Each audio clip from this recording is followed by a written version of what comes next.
We ready over there?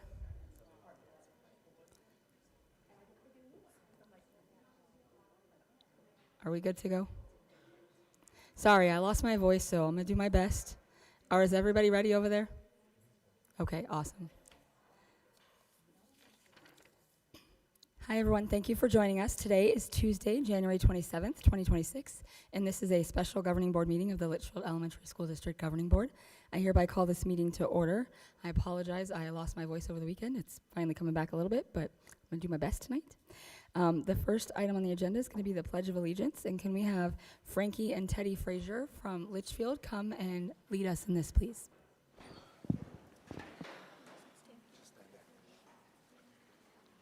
I pledge allegiance to the flag of the United States of America and to the republic for which it stands, one nation, under God, indivisible, with liberty and justice for all.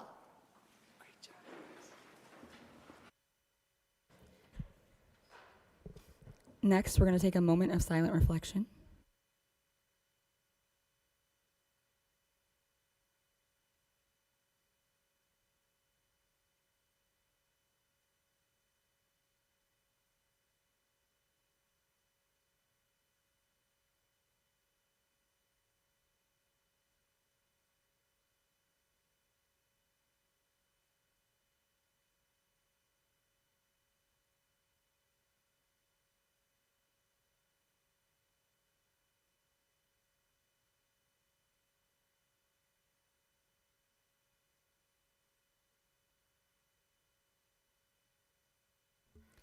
Thank you. Next, we are going to move on to the public speaking portion, and I'm going to read this disclaimer, and then there are 10 that I have up here in only 30 minutes. So I'm going to call 3 names at a time if you guys can just be ready to go, because as soon as our 30 minutes is up, we'll have to stop the talking. So just as an FYI, I'll call 3 people up at a time.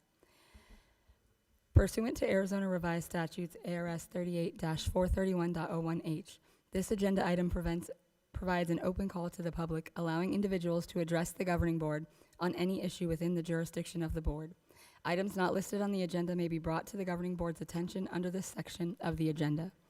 Due to the Arizona open meeting law, the governing board cannot discuss or take any action on items not listed on the agenda.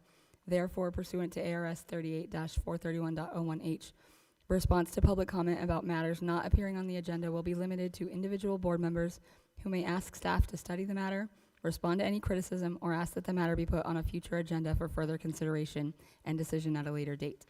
Please limit your comments to no more than 3 minutes, and no more than 30 minutes will be devoted to the public comment portion of the agenda. When you approach the podium, please state your name for the record.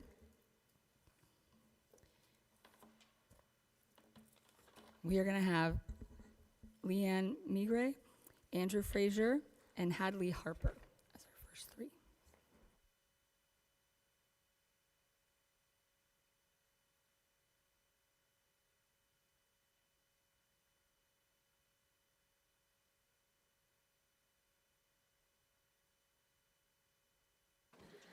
Good evening. My name is Leanne Migre. Good evening, board members of the board, administrators, educators, families, and community members. Thank you for the opportunity to speak tonight. My name is, I already said that, sorry. I'm a teacher here in LESD, and I have been a teacher over the last 17 years in this district. I've been a resident in the district for 16 years as well, with all 4 of my children attending our schools. I'm here because I deeply care about our students and the people who serve them every day. I also understand that budgeting is difficult, and I appreciate the time and effort that goes into making these decisions. However, I am concerned about several of the proposed budget cuts and the long-term impact they may have on teaching, learning, and the morale in our schools. One proposal would save approximately $579,000 by cutting some work days. While this may appear efficient on paper, these days are not extra or unnecessary. They're used for planning, collaboration, training, and preparing lessons that directly benefit our students. Reducing them means less time to meet student needs, less support for new initiatives, and more pressure placed on educators to do the same work in less time. And let's be real, every school district in this country survives on the unpaid labor of the staff, including LESD. Teachers will continue to give, but at what cost? Another proposed savings is cutting printers and ink. And I'm not sure about other schools in our district, but Our copiers have been offline half the year. Many classrooms already rely on outdated or refurbished equipment. Teachers frequently encounter empty ink cartridges, broken machines, or even out-of-stock toner. While we want to reduce waste and instructional materials still matter, and when basic tools are removed without reliable alternatives, the burden often shifts to teachers paying out of pocket or students just going without. Perhaps most concerning is the proposal to save almost $1.5 million by increasing class sizes. It seems small, only 2 to 4 students per classroom, depending on grade level, but research and lived experience both tell us that class size matters, especially for younger students and those who need additional support, not to mention just the physical larger size of our middle school students. Even a small increase can reduce individual attention, increase behavior challenges, and make it harder to build meaningful relationships with our students. Add this to the challenge of not having enough instructional aides for support. Taken individually, each cut may seem manageable, but together they signal a shift away from investing in the conditions that allow students and teachers to succeed. I respectfully ask the board to consider these proposals carefully, explore creative alternatives, anything that helps protect instructional quality and recognize the realities of our classrooms. Our students deserve more than the bare minimum. They deserve thoughtful investment in their education. Thank you for your time. Thank you. Next will be Andrew Frazier.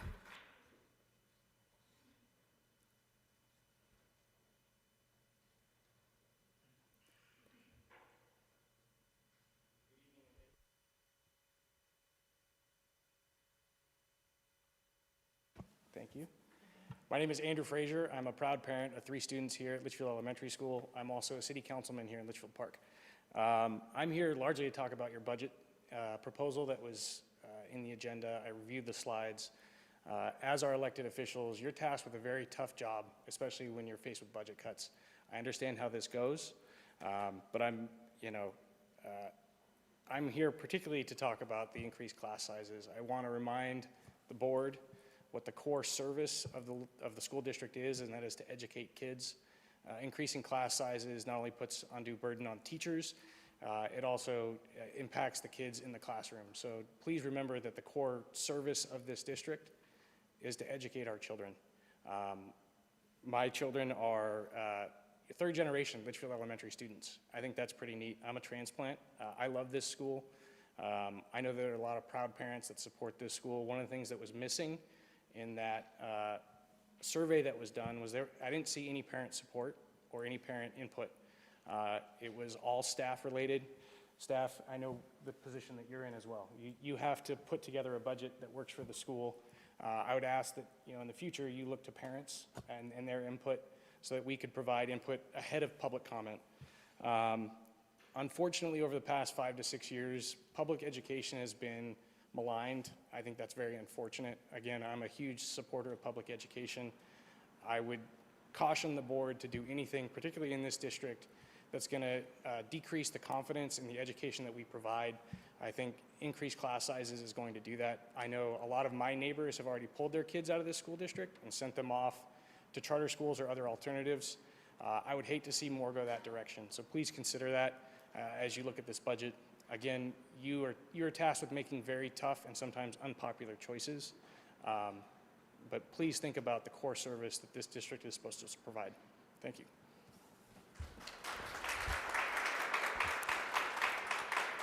Next, we have Hadley Harper. Then we're going to have Sherry Pepworth and Maria Hoffman.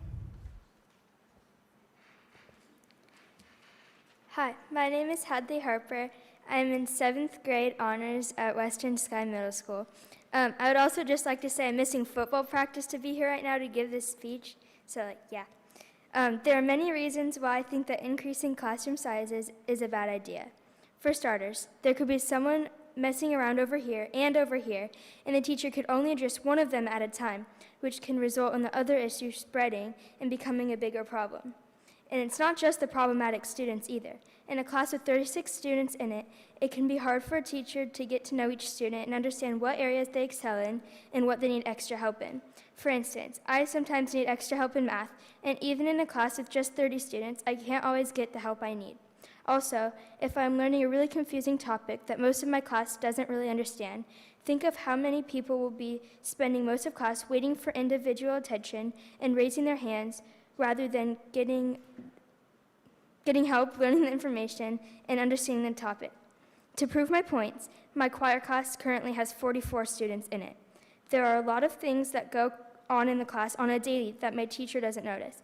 People are constantly eating or doing things on their phones behind the music stand thingies that my teacher does not notice. Do you really want every class to be like that?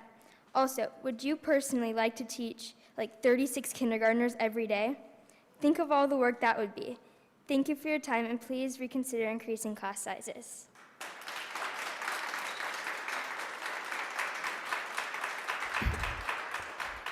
Next, we have Sherry Papworth, then Maria Hoffman, and then Frankie Frazier.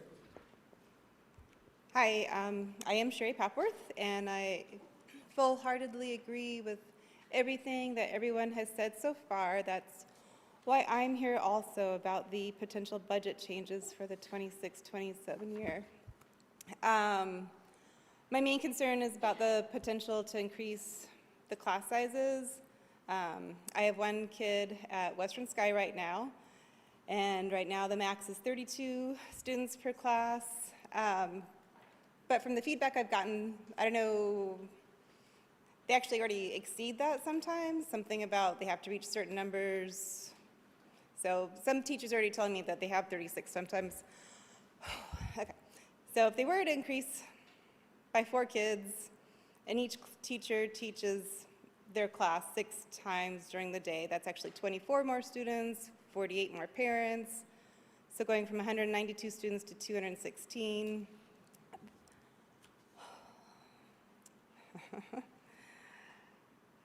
Oh, I'm going to read my list here. All right, so there would be reduced individualized attention, lower academic performance, classroom management issues. This is a big one. I'm on PTO, so I'm on campus a lot, and I hear the teachers. I had one teacher tell me if she's in the middle of her classroom helping a student and has her back to the front, her back to her desk, other students will go up to her desk and steal things off of her desk. Let's see, higher classes would be teacher burnout and stress, increased behavioral issues. If there's increased behavioral issues, then they have to take out time to discipline them, takes out more time from teaching.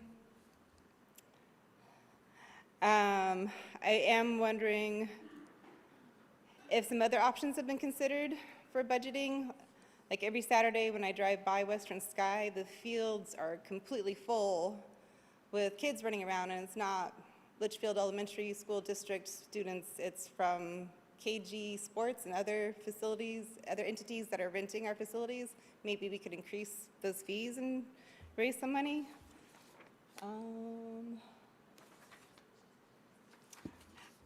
right, that's it for now. All right, thank you.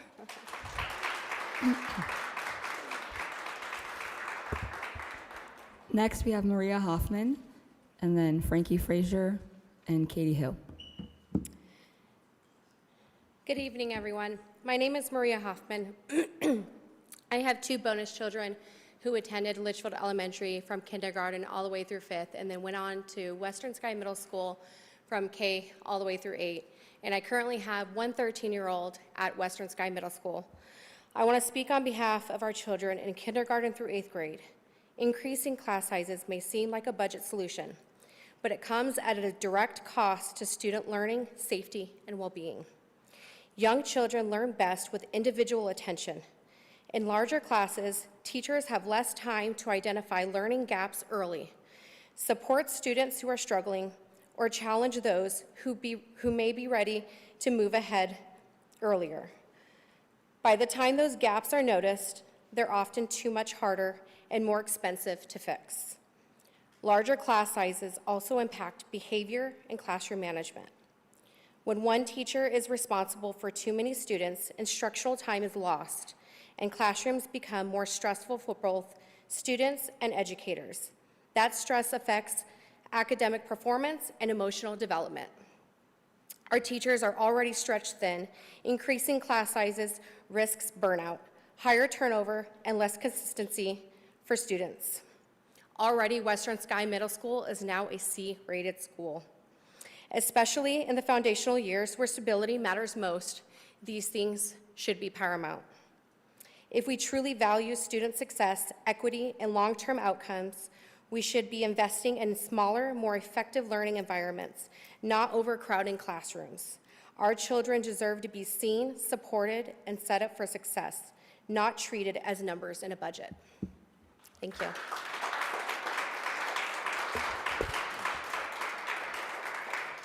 Next, we have Frankie Frazier, and then Katie Hill, and then Teddy Frazier. Hello, my name is Frankie Frazier. Thank you for giving me this opportunity to speak. I am in 5th grade, and I am here to say that I disagree with the idea of changing class sizes. In my class, there's already interrupting, and my teacher is sometimes stressed. And when I imagine my teacher dealing with so many more kids, it seems terrible. There would be less help for kids that are struggling and less questions to be asked. So I believe that class sizes should not increase, so please reconsider.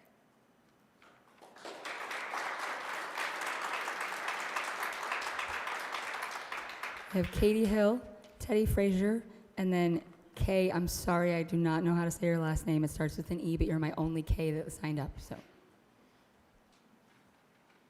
I just have to say, I got wedged between my two Math Challenge kids, and that is awesome. So, my name is Katie Hill, and I've been a parent, a resident, and an employee of the Litchfield Elementary School District for over 25 years. I am here tonight to address several talking points that do appear in the budget presentation that will be shared later this evening. My statements do reflect a collective response from various school employees. Hopefully, many have emailed you as well. To begin, the presentation states that personnel cuts are widely opposed, but classified if necessary.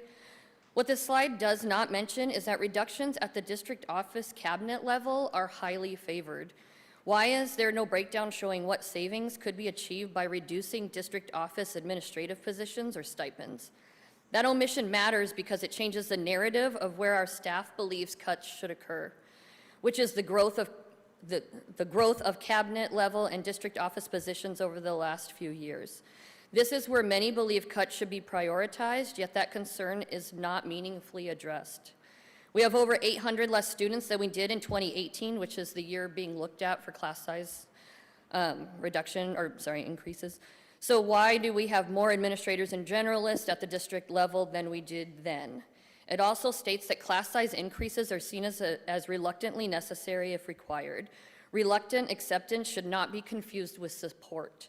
Families and staff understand the financial pressures, but increasing class sizes directly impacts student learning and teacher effectiveness.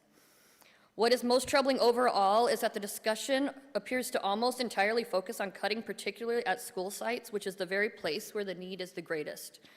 What is missing is a serious discussion about how we can increase revenue. We've been told that thousands of students who live in our district boundaries attend other districts or charter schools. That represents both the financial loss and a trust issue. What are we doing to rebuild trust with those families and bring them back? Do we conduct exit interviews when families to understand why they are leaving? And if we do, what is done with that data? Also, when families have a positive kindergarten experience, they are more likely to just stay here if they've been there that long. Yet we don't improve open enrollment for kindergartners until after the school year has started. Most of those kids have established themselves in charter schools somewhere, and we never get them back. We are here tonight because we are asking and truly begging that you stop gouging our campuses and instead provide the resources that are necessary to make student success possible. If you truly believe in the Litchfield learner, why are so many of the choices outlined in this budget discussion directly harming those learners? It is extremely difficult for school-based staff to accept proposed cuts while campus staff are seeing their student needs not being met due to lack of support. We see coworkers being injured supporting students with high behavior needs, and now those supports are on the chopping block, the ones that we do have. The budget is not just a spreadsheet, it's a reflection of priorities. And right now, it feels like the priorities are moving further away from students, classrooms, and the people doing the hardest work every day. Many of us are balancing on a fine line and increasing class sizes while also taking away supports in already strained environments will unfortunately be the tipping point for many. Sorry. You will lose quality staff. Thank you.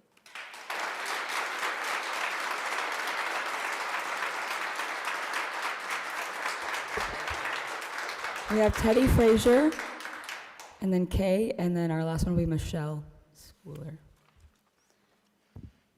My name is Teddy Frazier, and I'm in third grade, and I think we should not increase class sizes because my class is already loud enough, and if we added more kids, it would be just crazy.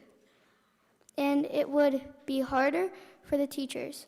It would be harder on the students because each student would get less question answered. Please reconsider.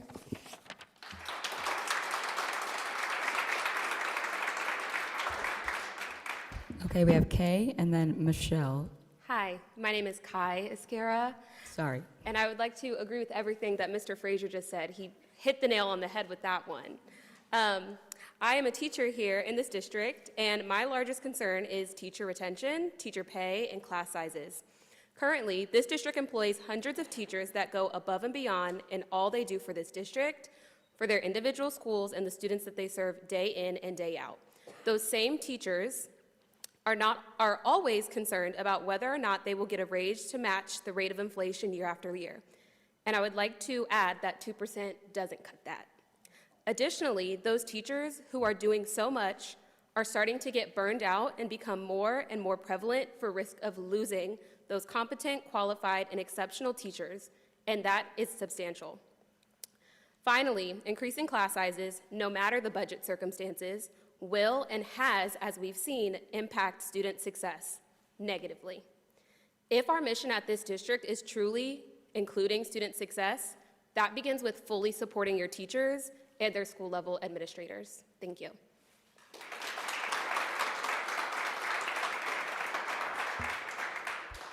Our last speaker will be Michelle Schooler.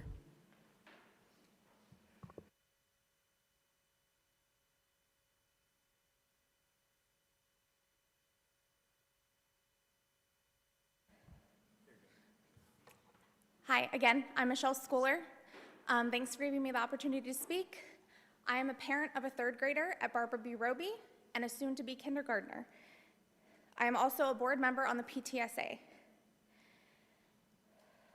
I'm here tonight to express my strong concerns and opposition of the suggestion of increasing class sizes and decreasing the teacher pay. Both of my children work closely with special education staff. These teachers, aides, and specialists are not an option for my family. They are essential. Lower class sizes are not nice to have. They are essential for students like mine. They make the difference between thriving, struggling, and the difference between feeling supported or being overwhelmed. When class sizes increase, individual attention is decreased. That impacts students who already need more support. Students with learning difficulties, behavioral needs, developmental delays are the very students our district have a responsibility to protect. At the same time, our teachers are being asked to do more with less. Larger classes, more responsibility, higher emotional demands, all while being told that the livable wages and work-life balance may still be out of reach. Professional development days are essential to building strong educators and in turn, strong young leaders. These days give teachers the time and training that they need to support students academically, socially, and emotionally, especially in classrooms with diverse learning needs. Cutting or diluting professional development only weakens our schools in long term. Our teachers are exhausted. Many of them have not had true life-work balance since COVID, maybe never. And these are the consequences of burnout. You have lost over 8,600 educators. That's absolutely unacceptable. We cannot fix teacher pay on the backs of our students by overcrowding the classrooms. That is not the solution. It is a trade-off that hurts everyone. Teachers deserve livable wages and manageable class sizes. Students deserve classrooms where they can be seen, supported, and taught effectively. These goals should not be in competition with one another. I also want to acknowledge that the families of our PTSA are already stepping up to help support the classrooms with giving them educational materials that you guys are not providing to them. As a parent of the PTSA board member, I'm asking you to lead with integrity, courage, and compassion, Be the leaders our children are learning to become. Do the right thing, not the easy thing. That's all I have to say.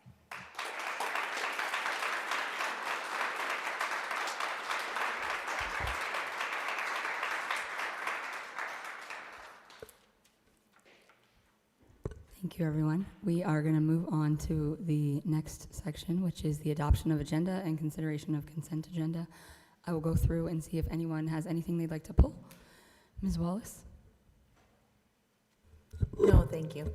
Mr. Mikes? None for me. Mr. Owens? None for me, thanks. Ms. Moran? No, thank you. I don't have any either. If somebody would like to make a motion. I move to adopt the consent agenda as presented. I will second. Having a motion from Mr. Owens and a second from Ms. Moran, I'll call for the vote. Ms. Wallace? Yay. Mr. Mikes? Yay. Mr. Owens? Yay. Ms. Moran? Yay. I'm also yay. Motion passes.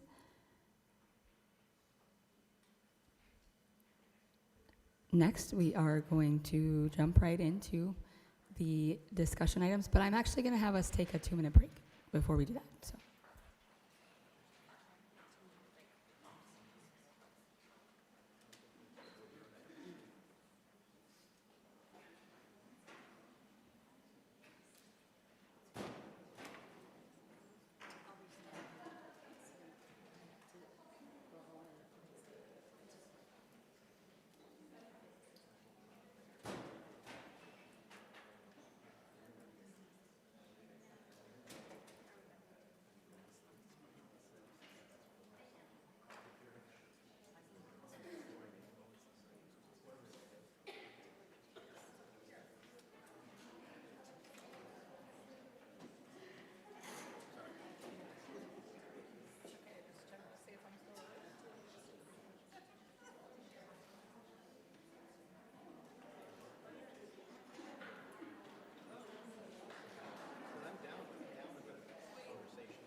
Are we waiting for someone, or are we waiting for someone, or are we good to get started? Okay, thank you guys. Sorry about that little break. We are going to get back into this and move into the budget study session. And before we get started, just for everybody that's here, this is just conversation one of many that we will have before any decisions are made. We're not making a decision tonight. So please know that. I know that we're talking about a lot of stuff, but we just want to make sure that you guys know that we are taking this decision very, very seriously, and we are listening to what everyone is saying from the district, as well as our staff and our families and our students. So with that, if CFO Vaughn would like to start his presentation. President Zeidema, Yes. if you're okay, I'd like to just start with an introduction before we turn it over to Ms. Satterfield and Mr. Vaughn. All right, thank you. So first and foremost, I just want to start off by telling our staff, our students, and our community thanks for being here. It's very important to hear your voice and to have you part of the conversation. So just wanted to start off with that. You know, one of the terms that has come to me during this process, but really all throughout my administrative time, is how important the word transparency is, and how tonight is an example of where we're just simply putting things out in our public for our staff and our community to see as we think about the budget. Why are we here might be the question we need to consider. It's became very apparent from those that spoke tonight, but also I think for any of us sitting at this table or at your table, we're here on behalf of student success. We do have a strategic plan in place that focuses in on readiness, resources, and relationships. You could argue tonight that this conversation applies to any one of those three keystones, but I think for me in particular, it's about resources. We know that we are charged as a district, as leaders in the district, to be good stewards of the resources we have, whether that's resources from bonds and overrides. Thank you to our community for supporting us with that. Maybe it's from the budget we get from the State Department. We appreciate every dollar we get. Maybe it's the resources that come through our PTO organizations. We certainly recognize how those impact our schools, but we have to be good stewards of those resources. Right now, when you think about the current reality of public education in particular, you see there's a lot of changes going on. You see there's a lot of conversation around how we use our money, what we use our money for, what money we get, on and on. But in Litchfield L, we've had great success. Just recently, the Attorney General's office put out a report that says we have no high-risk measures. We are doing very well from a monetary perspective. The but to that is we've lost students. Our student body is not as high as it was last year, and that's a trend that has existed for the last few years. The board has been a part of this conversation over the last couple of years as we've had to consider the impact to the loss of the COVID funds. Millions of dollars that were given to us that we chose to use years ago to support lower class sizes, to support supports for children. And we've had to make some choices around how we staff and what we give to our schools and to departments, whatever that may be, simply because those resources dried up. So we're at a spot where we have no choice but to consider that term stewardship and talk about how do we move forward in the future. If you happen to be watching the news or looking closely at what's happening in utilities, right now APS, who is our service provider for electricity, is talking about a 14% increase. That's a hit to our budget. We have to consider, where do we find those resources? When you consider the term sustainability, we know that it takes a certain amount of money to positively run a campus. We have 16 currently operating campuses to include other facilities. Right now, we have some campuses that are at the max. Those campuses are sustainable.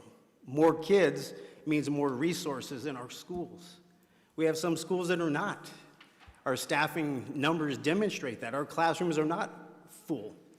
And so that's something we have to consider as we talk about sustainability so that we can continue to have positive experiences for kids, staff, students alike, and so that we do continue to get positive ratings on behalf of those that are monitoring our expenditures.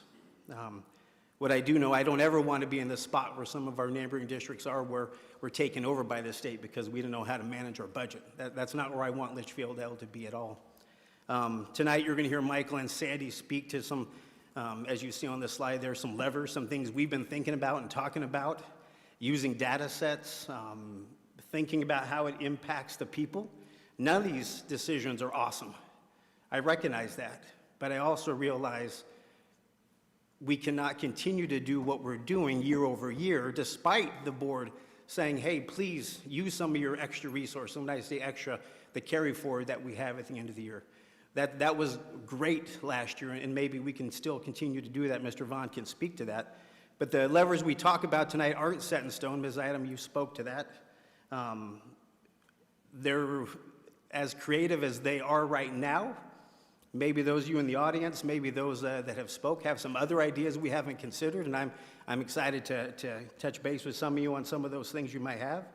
But deep down inside, every single lever connects to students. So I just want to make that clear. The decisions we make over time and what we bring back to you in the future on behalf of administrative recommendation, we realize that. It is about kids. That's why we're here, and I know that's why you guys are here. So with that said, I'll turn it over to Ms. Satterfield and Mr. Vaughn, but thank you for giving me a few seconds.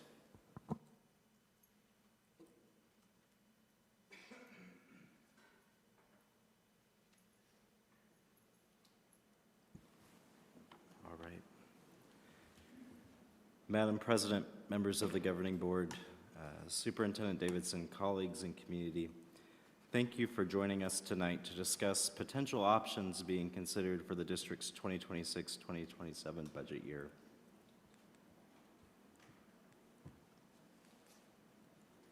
Tonight's presentation, as Dr. Davidson mentioned, aligns most closely with resources keystone of the strategic plan, but strongly relates to all areas of our strategic plan.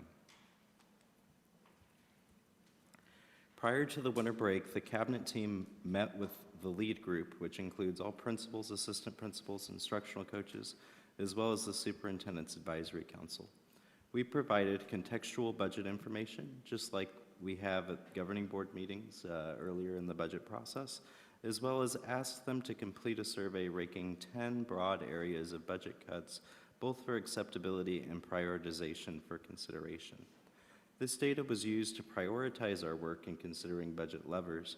However, we have or will look at each during the budget process.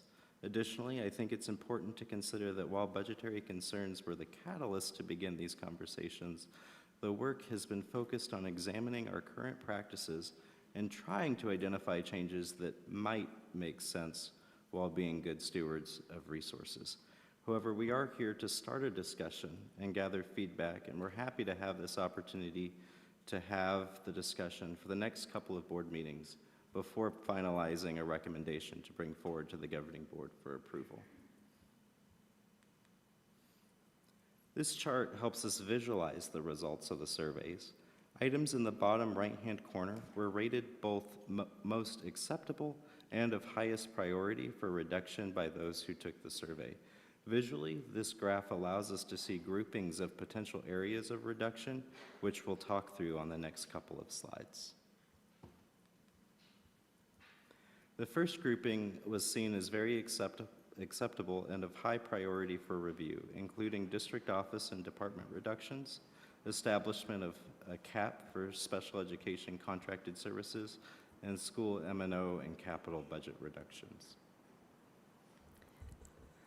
Mr. Vaughn, can we, if anybody wants to jump in now, I know that some people have said they kind of want to talk as we're going through it.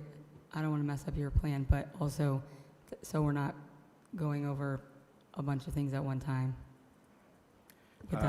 I was planning to pause for questions after the slides just about the survey, but we certainly can pause now for discussion if you'd prefer. Okay, so after slide 11 or 12, sounds good. Okay. Okay.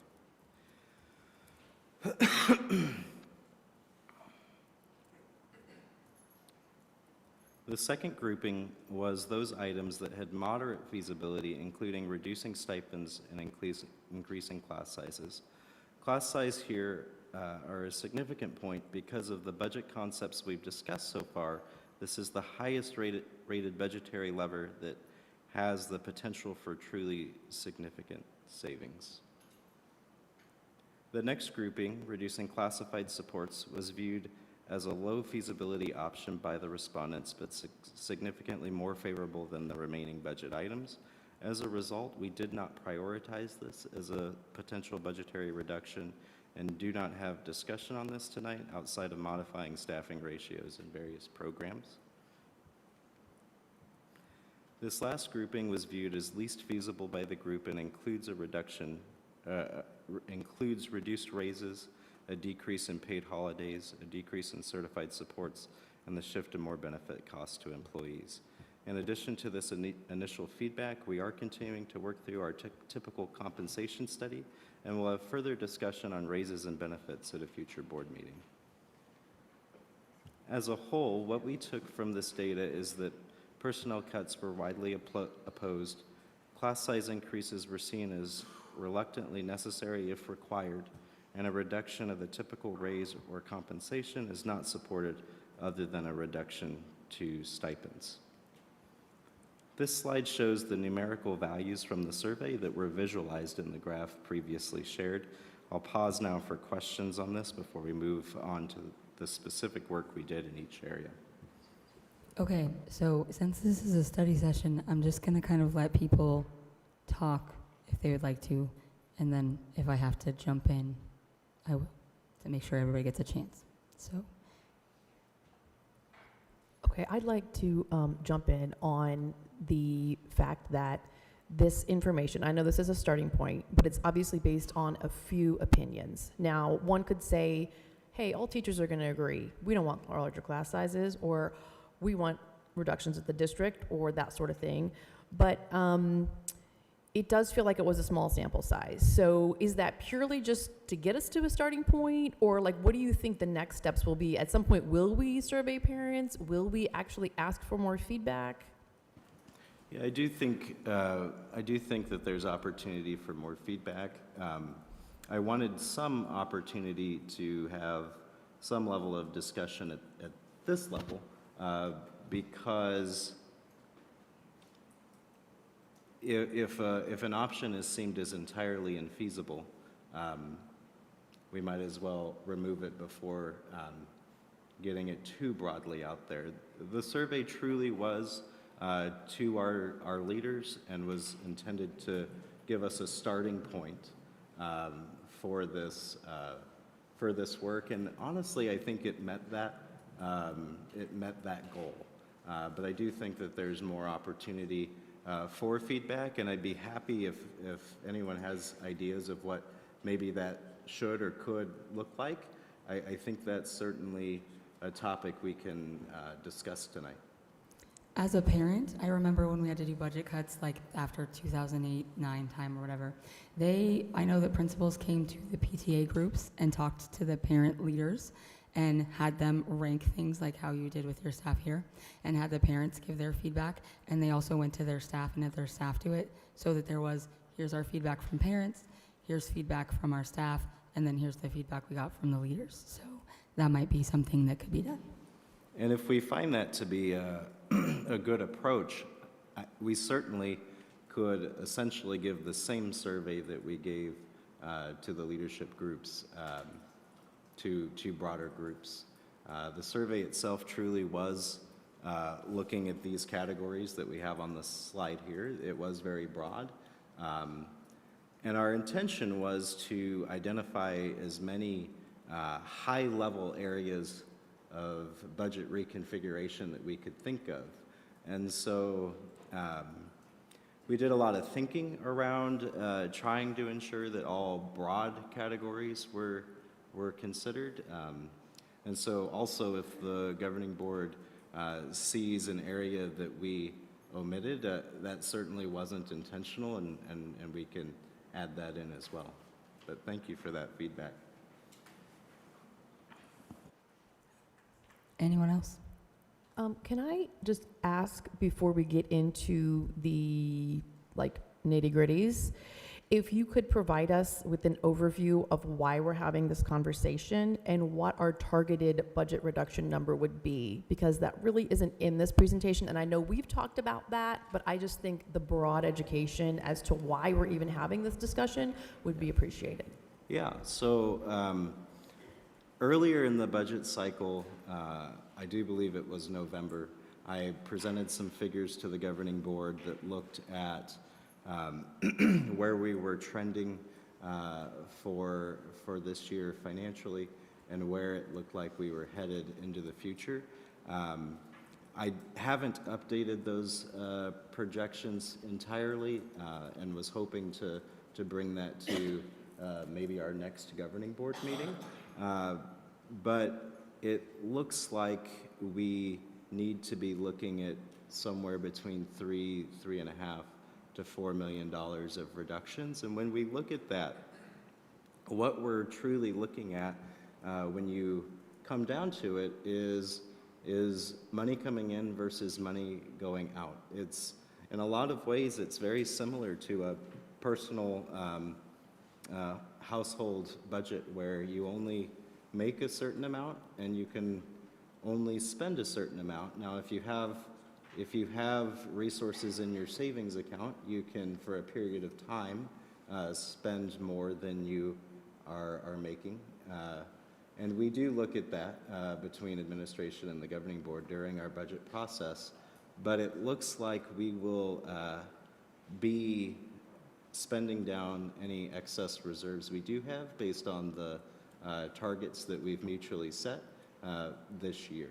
And so what that tells us is next year is the time to really try to align our expenses with our revenues and, for lack of a better phrase, live within our means as an organization.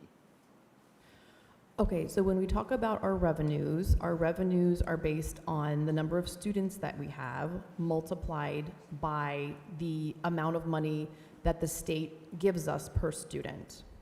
So there's two pieces to that. So one is the student enrollment, and as was mentioned in the public comment, one of the things that we can do and help to do as a cabinet is potentially let people know what we have to offer and try to get more students in our seats. The second piece of that, which we have no control over, is the amount of money that we are given per pupil. That is determined by the state legislators. So what I would recommend is for everyone to get out and get to know your state legislators. Every email you send us, send to them and let them know that 2% isn't enough. Our teachers are not making enough. They are the decision makers that can actually change and impact this budget. We have our hands tied. So the funding that we get from the state is the most important part. That gives us the whole budget that we're allowed to spend, and that comes from your state legislators. We do not set that. Our numbers are limited. So we're going to do the best that we can with the money that's provided to us, as we have done in the past. We will continue to do that, but that number comes from them. So please take some time and reach out to them and let them know your thoughts on teacher pay and the allocations that they're making from the state budget.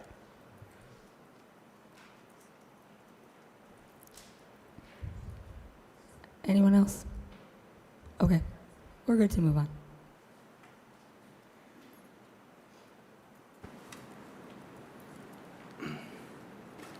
When considering district office and department reductions, we reviewed non-school positions cost for the current year, and we also reviewed 2025 department M&O spending and 12-month calendars. In these discussions, we have identified two major budget levers. The first is a change to calendars for 12-month employees to better align schedules with school breaks, with 12-month employees working only 2 days each week of each school break, and shifting the Friday before Martin Luther King Day to a school day, and closing the district office on the Friday before President's Day. And then lastly, shifting April 17th from a paid day off to an unpaid day off. These changes are designed to better align district-level support calendars with school calendars, while still recognizing that support-level work must still be completed when schools are closed.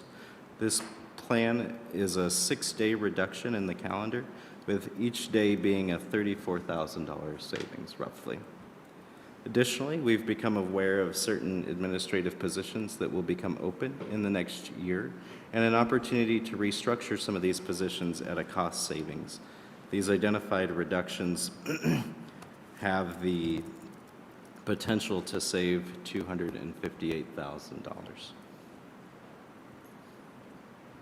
While looking at calendars and the feedback we received from surveys and a work group of principals and office managers, we identified the back-to-school bash as a potential opportunity for improvement. By eliminating the back-to-school bash, we could have employees return 1 day closer to the start of school. Following the change to the 12-month calendar, we could close the district on February 13th and convert January 16th to a school day, as opposed to all-day professional development, and April 17th would become an unpaid day off. These changes would result in the cost savings without impacting student instructional time. These changes result Hold on, in... Mr. Vaughn, can you pause for just a moment? I just wanted to make sure that the slides are available for people to see while he's talking through. Yeah, we Just lost had a the pause. slides on the thing, so hold on just a second.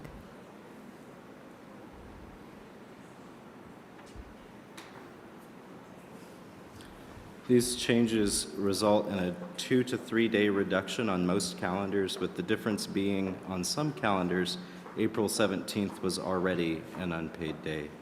I'd like to pause here for discussion before we move on. If anyone has any comments about this part. So, my first question, just understanding, if we go back to slide 13, what sort of impact does it look? I mean, if you just look from a distance, you're just like, oh, you take a couple days off here or there and, shift some things around, and then you look at this dramatic $204,000 right off the bat. Can you tell me what are anticipated impacts of doing something like that we have? I'm sorry, I couldn't hear the last part of your question. Sorry. So what I'm wondering is what is the impact compared to what we do for the first part, as far as the work days on a 12-month calendar? We have a couple days, and it has a $204,000 savings from M&O. I'm wondering, in reality, what we anticipate for that impact. What does that mean to staff, parents, students, all that stuff? So right now, during several of our school breaks, the district office remains open and operational. That is particularly helpful as it relates to human resources and payroll and some of our other functions that are administrative or support in nature. It would cause some stress on those teams in terms of they wouldn't necessarily have those work days available to process the things that they process. Depending on how payroll calendars fell, for example, we might end up in a scenario where we have to bring parts of that team in for an extra day just to ensure payroll gets processed. But otherwise, similar to what we've heard in some of the public comment, I think there would be a reduction in planning time and a reduction in some of those benefits that the 12-month employees see when more focused work can be done because the schools are not operating that day, but you're still working. In terms of for an individual employee, the 12-month calendar is a 260 or 261 workday calendar, depending on the year. So 6 days is about a 2% reduction in work days. Mr. Mike, so if I can add to that, and I think Mr. Vaughn got it pretty good, but I think to me, I'm going to simplify it. Services won't probably be as good. It's going to be a struggle. We heard our commentators earlier talk about how service could diminish with the lack of whatever that may be. In this case, it's time. Secondly, you will have employees who don't bring home the same pay. In some of the levers we see tonight, I think I just want to highlight the fact that we are talking about those levers because they don't cost our employees jobs. They cost us. Those of us at this table are 12-month, we're impacted negatively. However, it's important to recognize that we still can provide a positive service, but we also want to be gainfully employed, so something we have to consider. Yeah, thanks for that clarification. Are we saying that this is going to affect our 12-month employees with the exception of the 1 day for our certified staff? Is that correct? Or 2 days for the certified staff? Is that, it would be April 17th and then 1 day. When you compare this to what's being proposed on the other calendars, it is a deeper impact to 12-month employees or department and district office employees than those that strictly service the schools. And that really is based on the feedback that we've received that where cuts should be concentrated is department and district office level. Okay, I'm just clarifying from my own notes. So that's 6 days for 12-month employees and 2 days for 9-month employees or 10-month employees. Is that correct? I believe it's 3 days for 9 or 10-month employees. So those are basically like furlough days. I'm sorry? They're like furlough days. Essentially.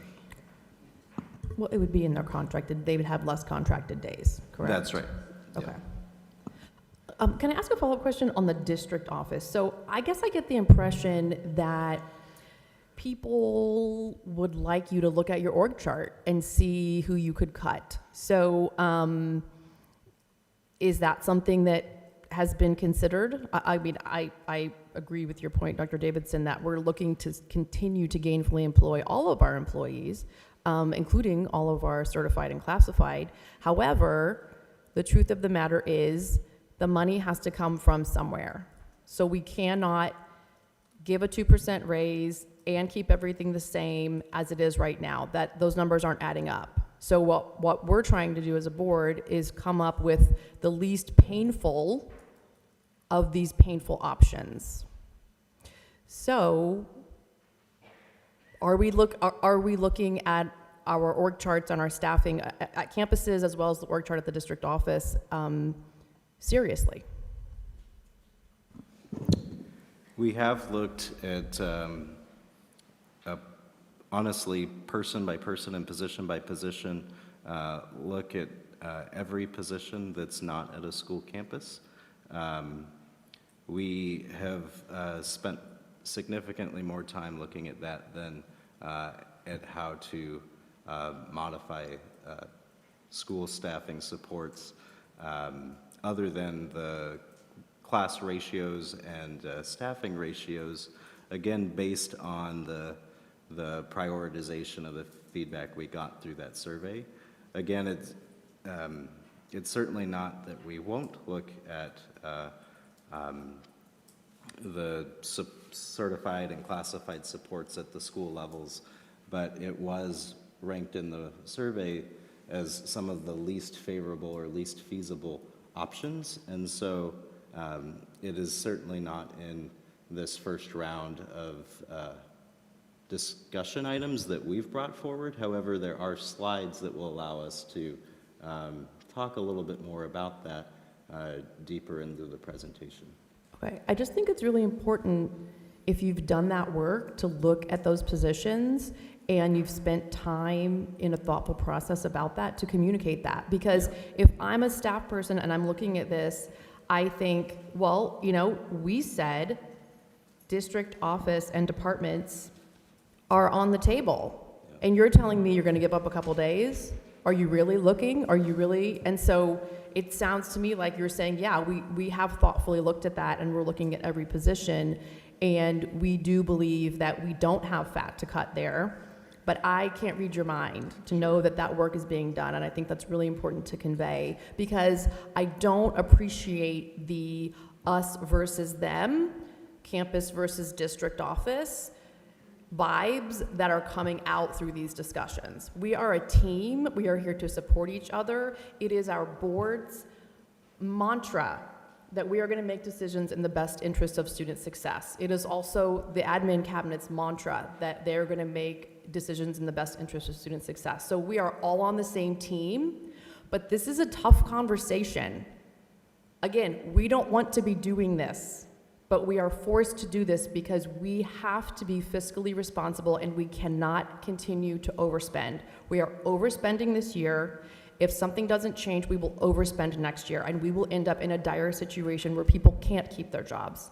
So something has to give, and that's what this discussion is about. So I hope that we can continue to communicate more detail, maybe around what is going on behind the scenes, to make sure that everyone knows we're looking at all the options. And I'll just reiterate again, if people have other ideas, bring them on. We don't know everything. So yeah, send emails. If you hear other things other districts are doing or whatever, let us know. We're open to ideas.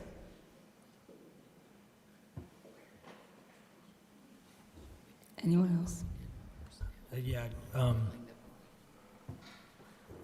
I do find it hard to believe that, looking at an entire org chart of every position from superintendent down to custodians to anybody, right? That there aren't a few positions that could be eliminated, right? Like a couple days, I get it, a team sacrifice, but we're talking big picture. That's hard for me to believe. And I'm not talking, cabinet, I'm talking something, assistants, administrative assistants, staff. When teachers are picking up slack, everyone's picking up slack. Sometimes maybe we combine some positions, do something, but I think there should be, and again, this is the beginning conversation, but I feel like there should be more stones unturned.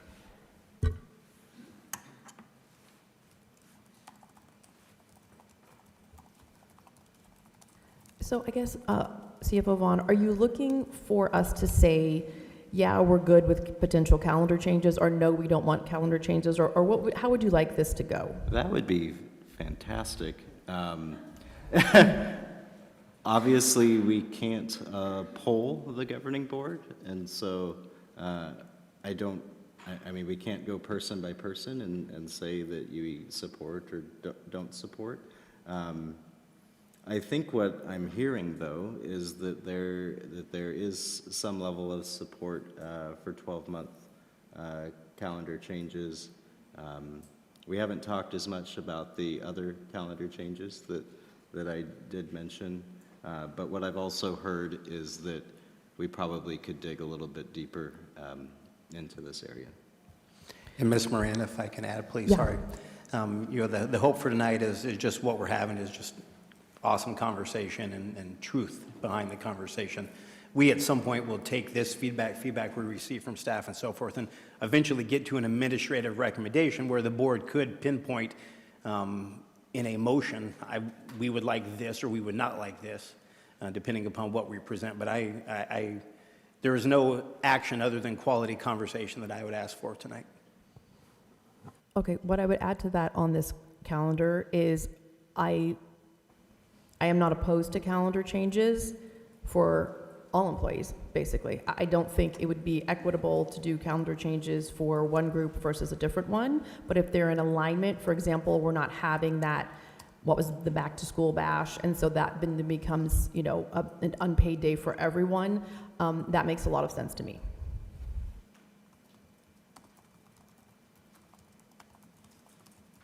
I'd just like to reiterate that, though. I agree with looking at the calendars across the board as well. As we're trying to get some additional real-time feedback. I know we're not voting on this stuff, but just as far as thoughts, but of course, keeping in mind there is lots of stuff to overturn moving forward here.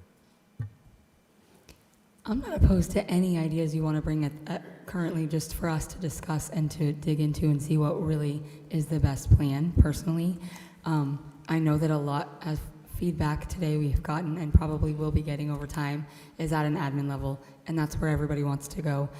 And my heart is with teachers. That's what got me on this board to begin with, was to be somebody that would stand up and speak for teachers. And I understand I'm not a teacher, but as a parent that worked with teachers all the time, every day in the schools I was in. And I know how hard you guys work, so please know my heart is with you. I also know that when I got on this board, we didn't have enough people at an admin level to do the jobs they needed to do. And so it feels like there's been a growth of admin, but it hasn't really been a growth of admin so much as changing the way we do things and the structure of it. And so with that, just keep that in mind, that part of what makes our services better now is that we have people that can actually do things, where we didn't have that before. We had things that were not getting taken care of for years and years and years because there wasn't somebody that could take care of something.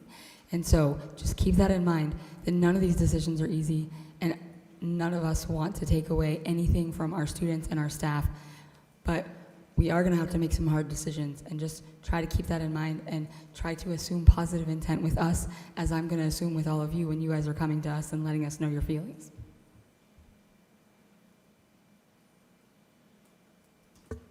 We can move on. All right. When considering caps for special education contracted employees, the team worked collaboratively with the special education leadership team to identify what the collective group considered reasonable targets. We identified instructional assistants as a group we could most influence in reducing contracted employees. Some schools already have had a great deal of success in reducing the amount of contracted instructional assistants on their campus year over year. The cost savings model focuses on the difference between the cost of a district-employed instructional assistant and a contracted instructional assistant. For teachers, our target is to not allow any growth in the number of contracted positions from the current amount. I'd like to pause for discussion around special education contracted caps. I would say I'm in support of this. I think this is something we should be doing regardless. Like, I think we should always be looking at our contracted folks because we know they're more expensive. So the more limitations we can reasonably put on that while providing the services we're required to provide, I'm a fan of. I need you to explain to me how that works, because we are required to provide certain services for our students. And so the reason that we have these contracted services right now is so we can meet those needs, because we don't have the staff that we need to have to do that. So I need you to explain to me how that works. I'm hoping you don't directly mean that you need me to explain, because I've got some people at the table that could help explain it much better Whoever than can me. explain it to me is great. Jen, do you mind speaking to this work? So sorry, my voice sounds like yours.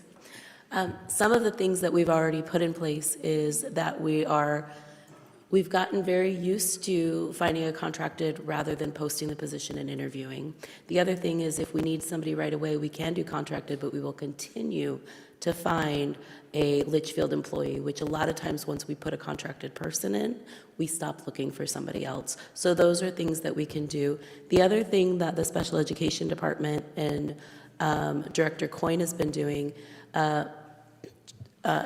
Michael and Sandy have worked really hard to identify what is the cost of what we would pay our employee, and one of the contracted agencies actually is about the same price as what we would pay. So we're going out to the other contracted agencies and asking them to lower their price, because then we can allow our administrators to choose from those specific companies.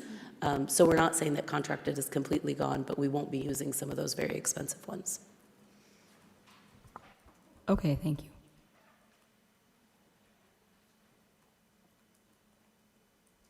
Anybody else? Okay, we're good to move on.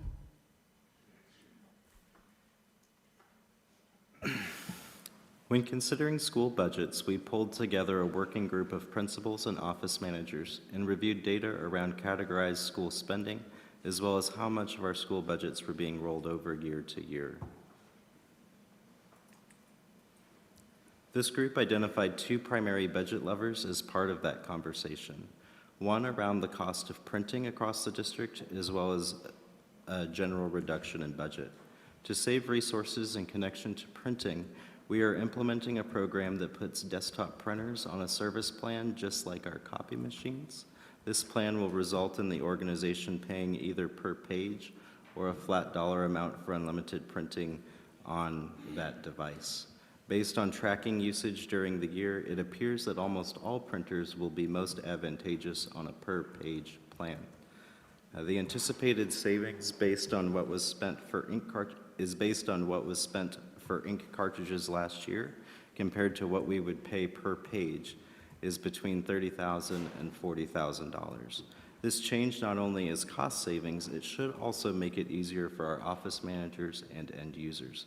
This process will mean office managers will not have to order ink cartridges because it will be covered in the per-page cost, and our printers will be standardized across the district, which will make access to the desktop printers for use easier from a technology perspective. Additionally, the cost will be entirely controllable at the school level by managing the printing that is occurring on the site. The savings that we're showing here does not actually model in a reduction in printing, and so if schools work towards reducing printing, they could see additional savings where they would be able to use their resources differently.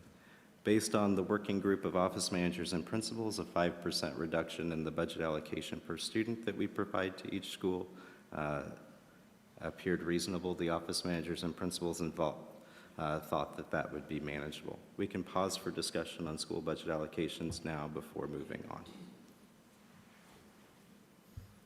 So did I hear that right? It's just the first one is just a shift of whether it's just per page or whether we're spending per ink cartridge? Yes, this is... And like you said, it's not, and if we mathed it out, it's pretty much not impacting, asking reductions of what's actually going on. It's just a shift in a contract or something. It's that we found a cheaper way to do essentially what we're doing. It is, there is, as part of that plan, a change in the number of overall desktop printers that we have, that the district is intending to pay for using our capital resources.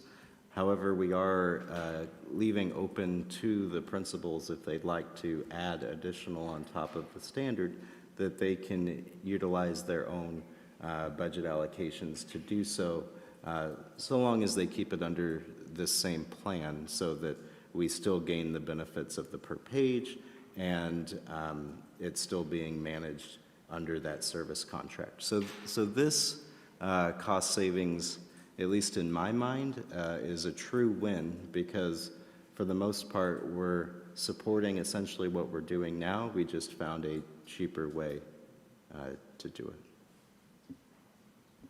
We need you to find more of those. I would love to. Anyone else? Would this mean that different classroom teachers have their own printers, or are they printing to printers all in one area? Like, so what this really looks like is, I don't know why we're getting feedback. What this really looks like is the printers in what we call our pods or grade level areas. In some schools that don't have pods, those quote-unquote pod printers are in individual classrooms, but that's really what we're primarily referring to. and we're talking about going away from copy machines and going more towards printers, is that correct? No. Or- So we would retain the copy machines we do have, and this is just moving the freestanding smaller printers that to a service plan similar to what our copy machines are on. Okay. Understand, thank you.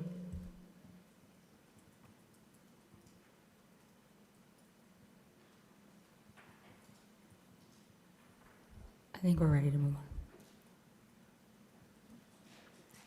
I'm sorry, I didn't quite catch that. Nope, we're ready. I think we're ready. Nobody else had anything else.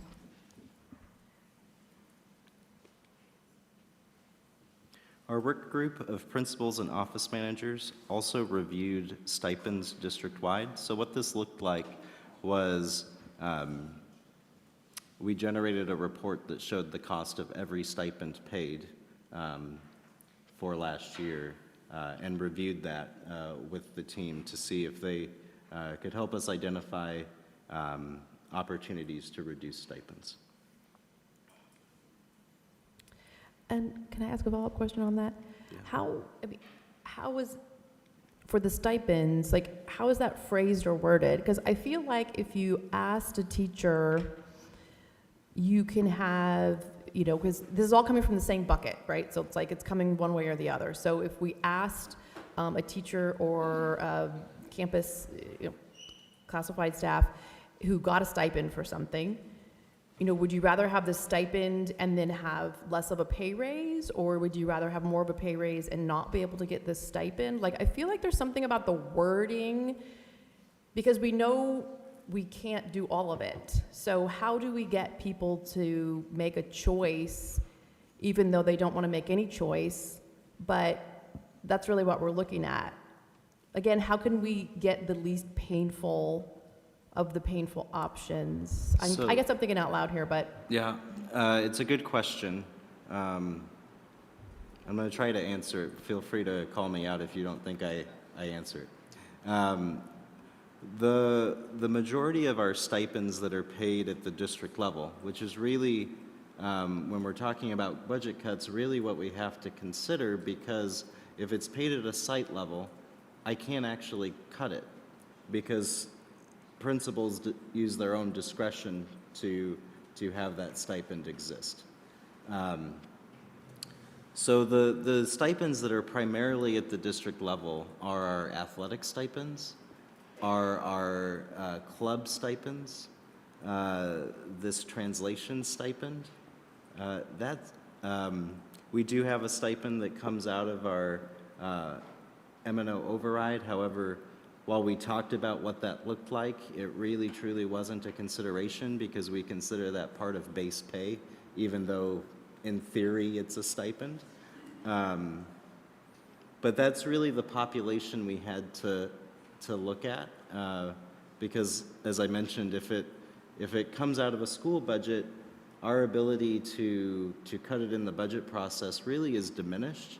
Where that might happen is a school or a principal might decide in their discretion to not pay for a stipend next year to help make up for the potential reduction in their school budget. That's really the only way we can touch those stipends, is by reducing the budget allocation at the school level. I think as you're having conversations about stipends versus base pay, really what you're going to see in the data is, if you happen to be a person that receives that stipend, you probably want to keep the stipend. And if you are a person that doesn't receive that stipend, you probably don't care much about it, which is one of the challenges when broadly surveying about different ideas. Yeah, for sure. So do you know around what the potential dollar amount is? What's the total that are the district stipends that are paid per year? Obviously, we wouldn't cut them all, no matter what. Wait, I don't think, but. Can you give me just a moment? Yeah.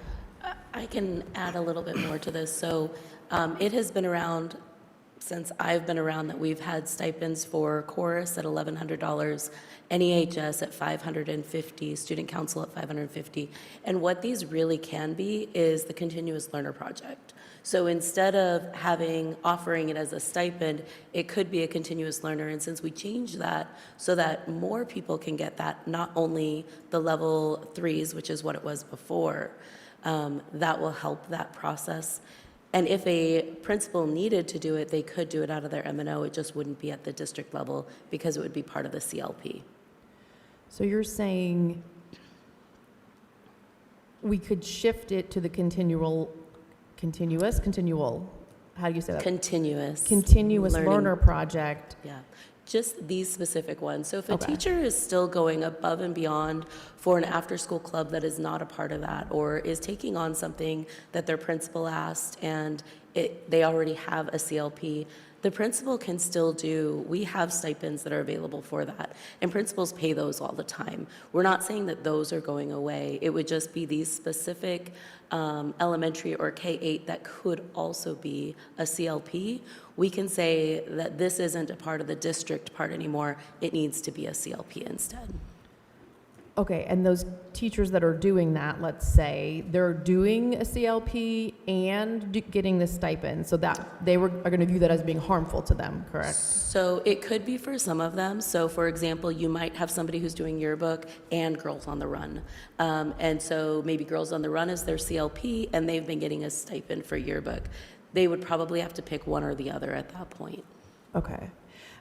But you're saying these things have been around forever, and so now we're questioning, why are we doing this the same way we've always done it when there could be a different way to do it? So they used to be around. The reason that they were in place, I don't know about Dr. Heck, but I know for sure they were with Dr. Lean. Yeah. The reason they were around is because our TLP, our Teacher Leader Project, was only for specific, and we didn't have enough teachers that could do these specific things. Okay. With us changing the way that CLP looks, we can look to change this, and actually, you get paid more for a CLP than you do for the stipend.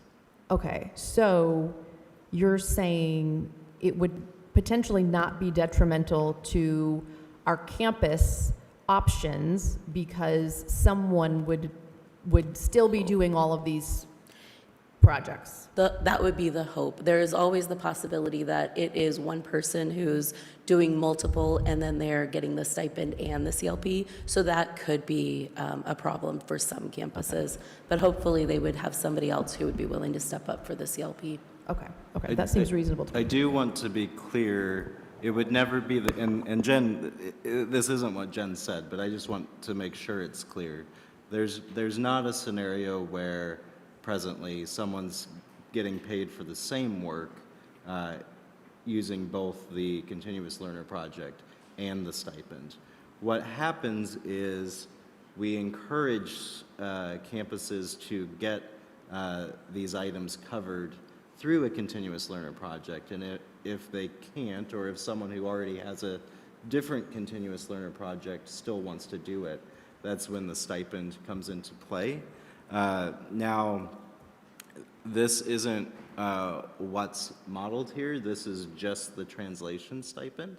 But shifting district level stipends to continuous learner projects would be a next step of consideration if we wanted to take the stipend budget lever and take a more robust approach towards saving resources that way. I have the individual report up that we use to do that work, and so I'll just give one example as consideration. So we pay at the district level a yearbook stipend, and that's $19,800 that was paid last year for yearbook stipends. And so that could, in the scenario that that Ms. Benjamin referred to, that could be saved by saying we're not offering that stipend. It has to be covered by a continuous learner project. And in addition to that, if there was a campus that then no one said they wanted to do the yearbook, a principal could say at their own discretion, I'm going to offer this stipend because we need to have a yearbook. Yes, sort of thing. and- So and there is still some flexibility. And we could with say that has to come from their school budget as opposed to being covered at the district level. Okay. And Ms. Moran and governing board members, to add to this conversation, I happen to be a part of this one. We really also look simply broad-based at efficiencies. That's why you see this one on this slide tonight. Those conversations we're having here were had, and they can be further explored, but this one was simply one where we were talking about what's something we can touch globally and just become more efficient with.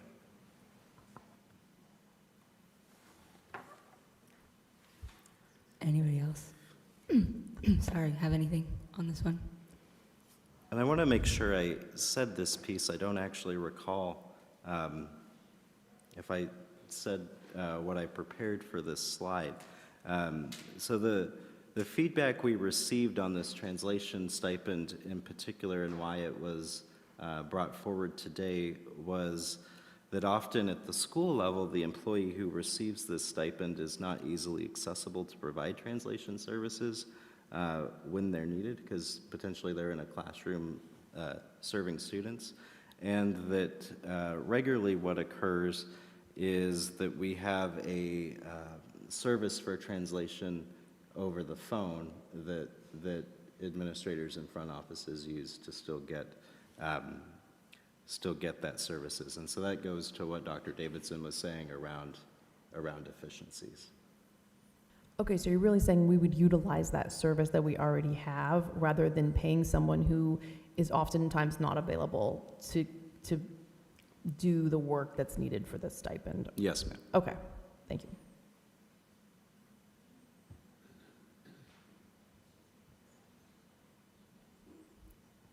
I think we're ready to move. I have a quick question around that.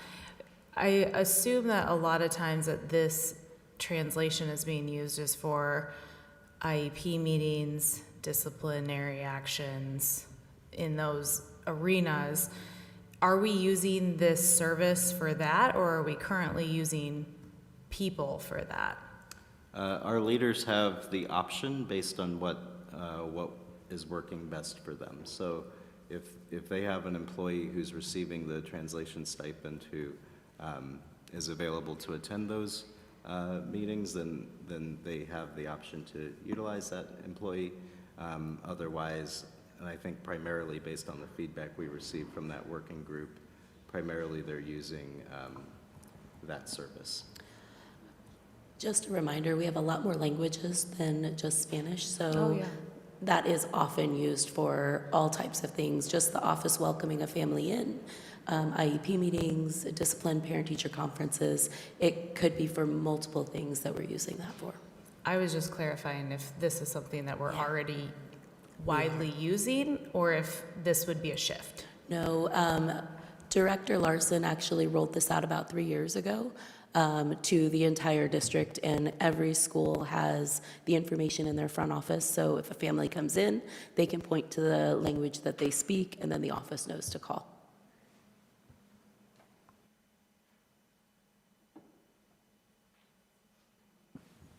We're ready to move on to the next one, I But guess. before we move on, can I pose a question? Are we interested in seeing more work around transitioning district-level stipends to the Continuous Learner Project? Yes. Okay. I think that definitely feels like an area that would not be negatively felt by our families and staff. And as long as we're keeping things like our clubs and athletics and services where they are, I don't see any reason to shift how we are compensating those people if that is a way that we can make a dent in this budget.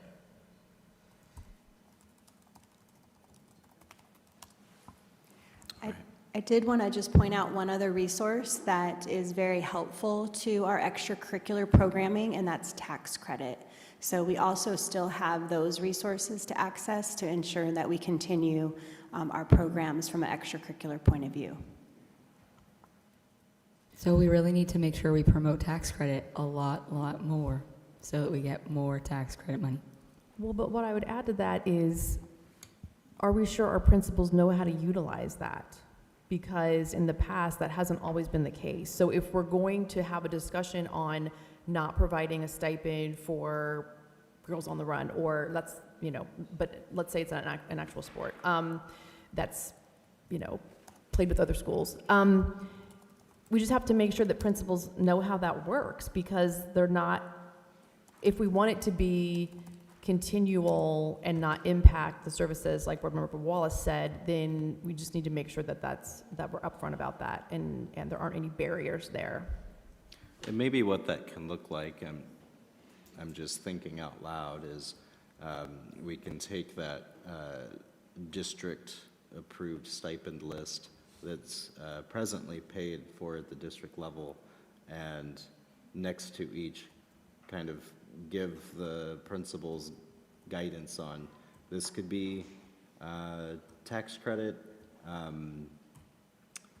tax credit athletics or tax credit fine arts or different options. One limiting factor to a certain extent, if you will, that we may face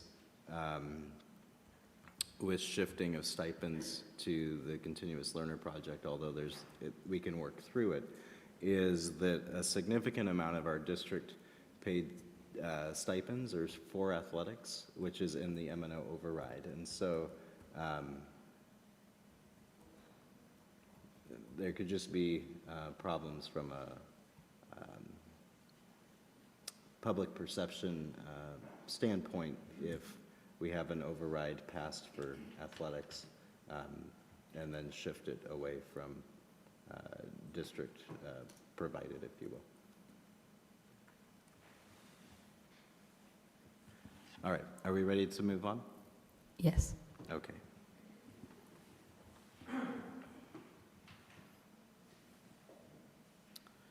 When reviewing class size, the Cabinet reviewed previous class sizes that had been in place in the district. To begin discussions, we targeted 2018 ratios. Moving back to the ratios, we'll see in a couple of slides, would reduce the number of general education teaching positions by 30 for next school year compared to this year, at a savings of $1.8 million.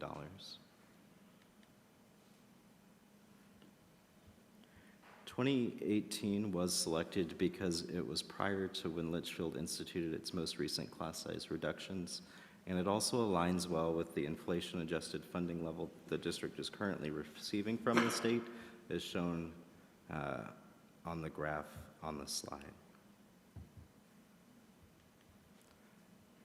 This slide shows that class sizes used to forecast the reduction in teaching positions and the cost savings associated.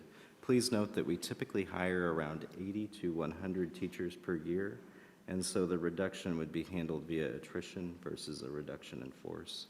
Additionally, it's important to note that with class ratios, class sizes tend to hover around them as opposed to being at them due to the nature of staffing.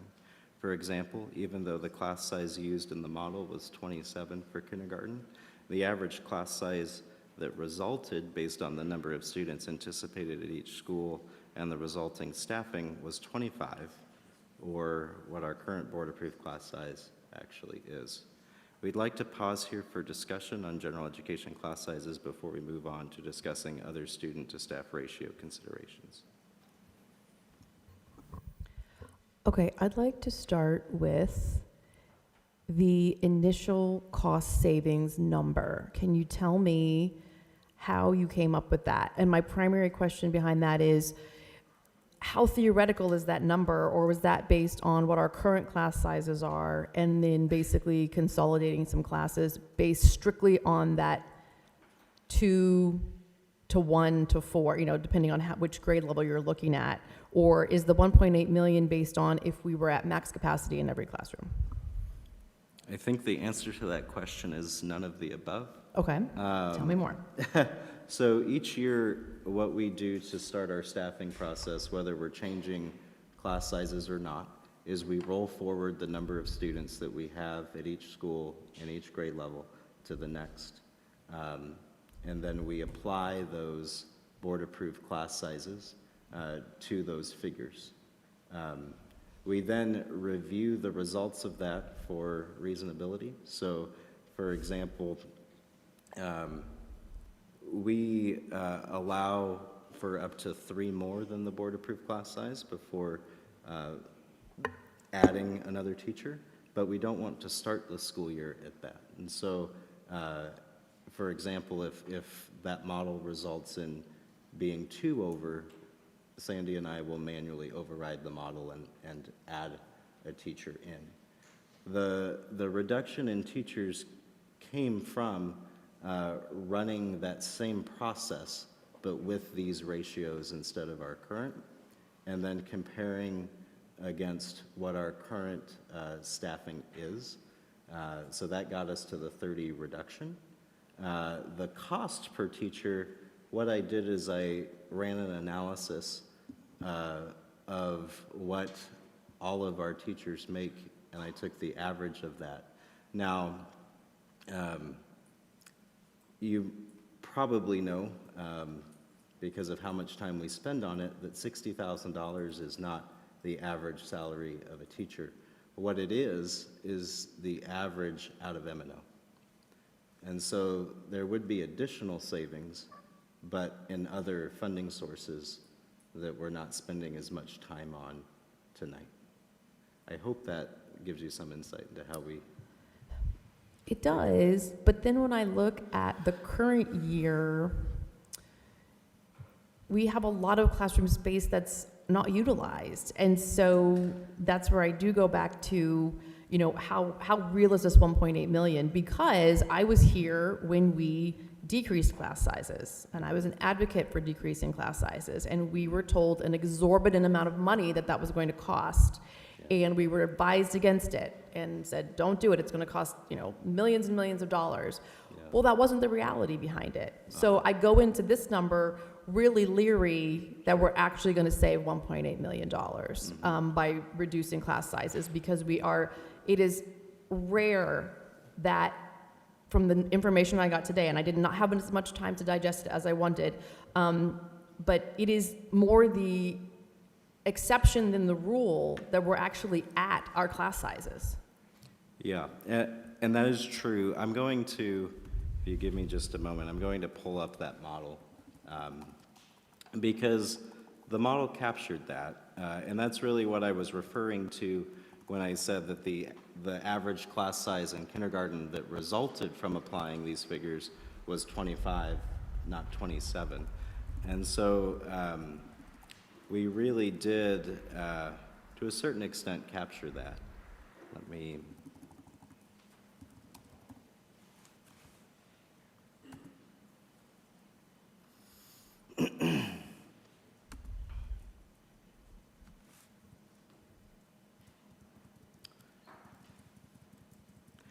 So for example, and I'm not really focusing on kinder for any other reason than it's the first grade, but in that average of 25, there's schools that, just based on how the number of kids fall compared to the proposed class size, that are at 20.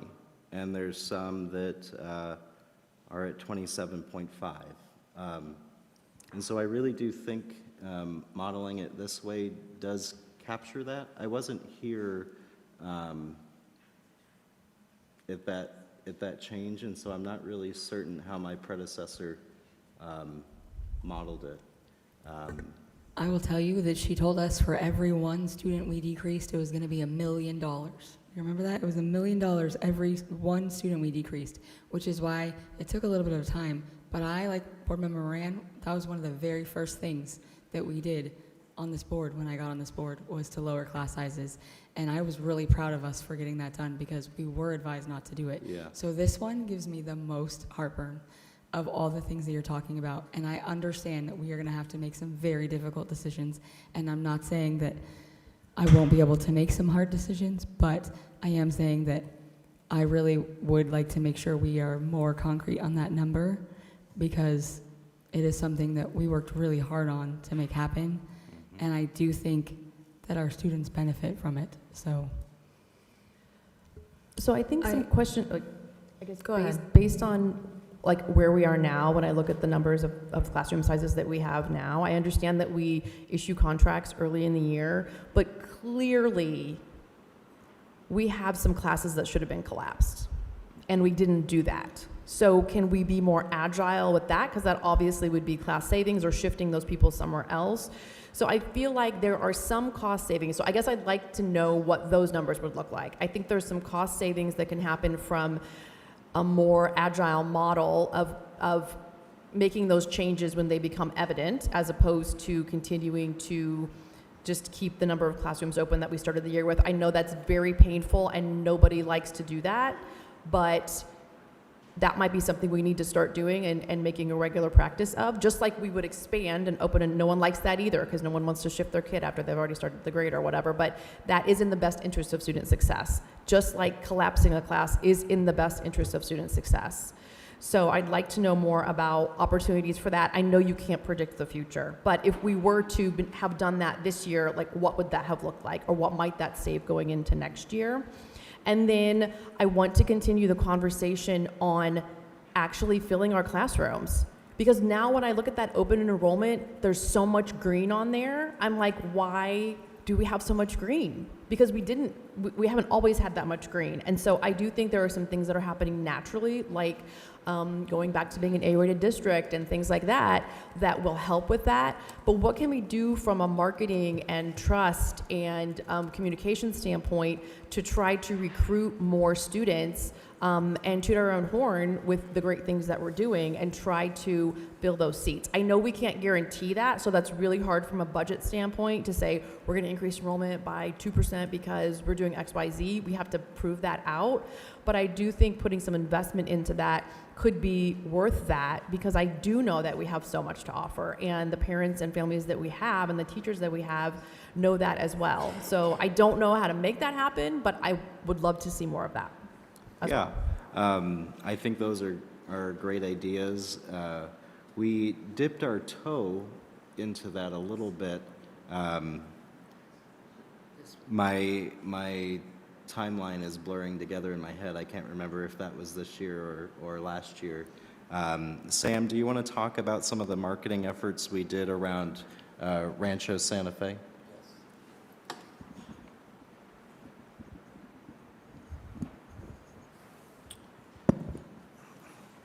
Board Member Moran and President Zaidama. We've taken what we can as far as the minimal budget that we've had for marketing and moving forward. We are targeting a demographic which has been more towards the digital platforms.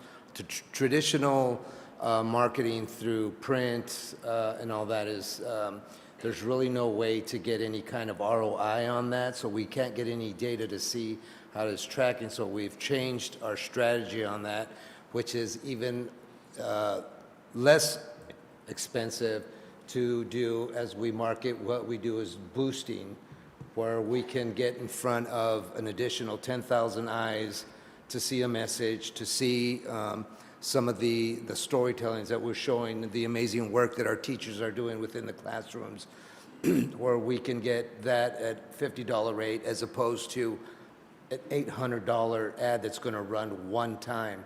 Plus, when we use the digital platforms, we get data on those. We see who's opening and how many opens, how many eyeballs they see. The demographic of who's looking at, are those ages between 20 and 50? Are those male, female, typically?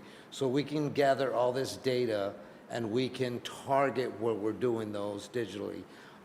We've gone and we actually did, since with Rancho Santa Fe, where we're struggling with enrollment, we even went as far as to produce an ad that ran in theaters to trying to get into different avenues and reach out as far as we possibly can. But the strategy right now with our limited advertising budget, and when I say limited, it's extremely limited, we're trying to get the biggest bang from our buck, which is on the digital platforms, and basically just getting that message. And I encourage all of our teachers as we speak at our apple pie tours that we're all ambassadors, we're all advocates for our district, to say what a great job we're doing, what a great job you all are doing, so that we can get that message out there, through untraditional ways. We can go back to the old school of, word of mouth, which I think, is we've kind of gone away from. But if we can increase that word of mouth and get our ambassadors across the entire district, I think we can start making some impact. Ms. Moran, can I also add real quick? I appreciate the conversation regarding being more nimble and maybe agile as it relates to staffing. Over the last few years, again, just under that umbrella of stewardship, when we start the school year and when we look at staffing, we monitor that very closely. And for those principals online or those in the room, I can guarantee they watch it as closely as we do to ensure that they have the proper staffing.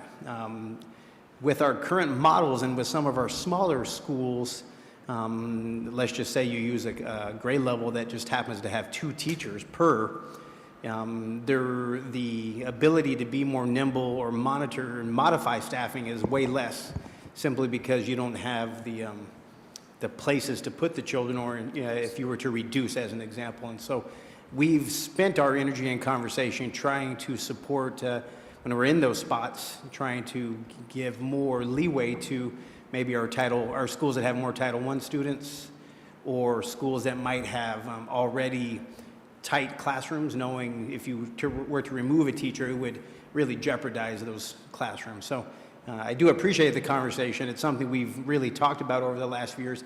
It's just sometimes in our current models, it doesn't allow for it very easily. Okay, got you. I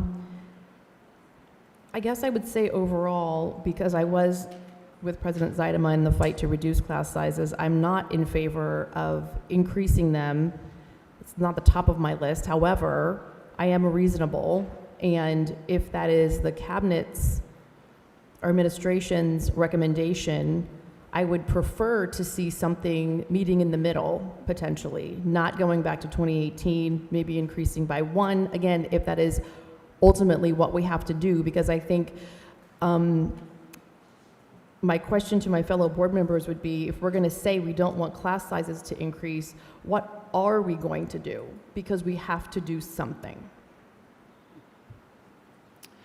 Mrs. Brand, may I add to or respond to an earlier part of our conversation when you were speaking to the collapse of classrooms and when that should occur? So just to make you aware, we actually encountered that. In this particular case, it did happen to be in our special education program, but we're always looking at that, and we're in the process of completing a transition where we did need to collapse a classroom, but we're taking the steps to ensure that it's has as little impact on the students who are in the classroom that are collapsing. So we've provided a transition time where the teacher who will be moving will still be with the students. So we are looking at that, and we really do that, as Dr. Davidson shared, really at the beginning of the year. Michael and I are continually looking at what are those pupil-teacher ratios, and we look at it from overall. So we look at all of the 3rd grade at any given school, or all of the 5th grade. So it's something that we are looking at, and I just wanted to provide you that assurance that we are doing that. Great, thank you. I just want to say to you that I am not a fan of these numbers here, especially the middle school numbers moving from 32 to 36. I feel like that's just extremely high. These are larger children, and a lot of our classrooms are not big classrooms. My students attend Palm Valley as middle schoolers, and they are very small rooms and currently have 30 to 32 children in those rooms. To add another 4 children at that size, it just is a huge number. I also think behavior problems in middle school, just adding that another 4 kids. And I also feel like that's a huge jump to go from 4. All of our other ones are looking at 2 or 1, but that middle school jump going up by 4 just doesn't seem fair to our middle school students or teachers either. I also can be reasonable if we need to make adjustments, but I really don't like those middle school numbers strongly. I also feel like our kindergarten should be able to stay at 25 as well. I agree with someone's public comment about we capture them as a kindergartner, and if we can't get people to enroll their kindergartners into the schools because we have large kindergarten class sizes, we're not going to be able to capture them and have them fall in love with our district. So I think that, again, I can be reasonable and that we have to make hard decisions that we don't want to make, but I'm not okay with those two areas specifically. I think what would be helpful is, to Board Member Rand's point earlier, is like this isn't going to impact every school, every class, right? So what would be helpful is to know what actual grades at each school would be impacted by this. Like, okay, if you're at Rancho, your classes are still going to be 23 or 22. But now all of a sudden, if you're in 8th grade at Verado Middle or another 8th grade campus, you're going to be 37, right? So that might be helpful to just know what schools and what grades will be impacted, because the idea of collapsing a class seems unreasonable. That would mean that there's 2 classes with 13 kids, right? Or 15 kids. So it's really going to be not a few classes, but just which classes are impacted and what grade levels at schools. The other thing I would like to maybe get a number on, and we don't have a crystal ball, but the impact of Troy Gilbert, what we anticipate their capacity will be, because we know they are at a low capacity now, and that seems like that will be a more revenue generating and potentially cost savings there. And I don't know if that's captured somewhere. Mr. Mikes. Yeah, and I'm not going to try to repeat many things. I mean, there's been a lot of good discussion with class sizes. I think maybe you can get an understanding of where we all fall. Coming from somebody, I remember my first year teaching, walking into the room, and there was 39 8th graders sitting in that room, and that number never did change. And so it kind of gives me a slight, twitch when we talk about increasing class sizes. But what I do want to say out loud is, when I first looked at these ratios, and I said to myself, are we even operating and filling based off of our current policy class sizes? Which I know we just got to, we were hashing that out and taking a look at it. With Board Member Wallace's standpoint, as far as kindergarten and those middle schools, as far as that jump in that number, and finding kind of a potential middle ground to at least look and digest some stuff as we go forward. I know there's lots of steps, lots of time, lots of research that needs to go into it still, but I like where we're trying to go in order to, we're not saying to make this initial jump off the cliff right now, because it doesn't look good. I will add too, is that my fear of these high middle school numbers is for our schools that are already very high number of students. Their classes are already, some of them at that number, and we talked about how we'll let it go 3 over. So that really means there could be 39 kids in a classroom, and that is too many. So if we do end up going down this path, I would want to make sure we have some very strict guardrails in place of how quickly we add another class or section. That's a whole nother later conversation. But just if we are going to have to keep continuing this conversation, that's what I would want to see in place, because I don't want to see there be 39 and 40 kids in a middle school classroom. The other thing I want to add is,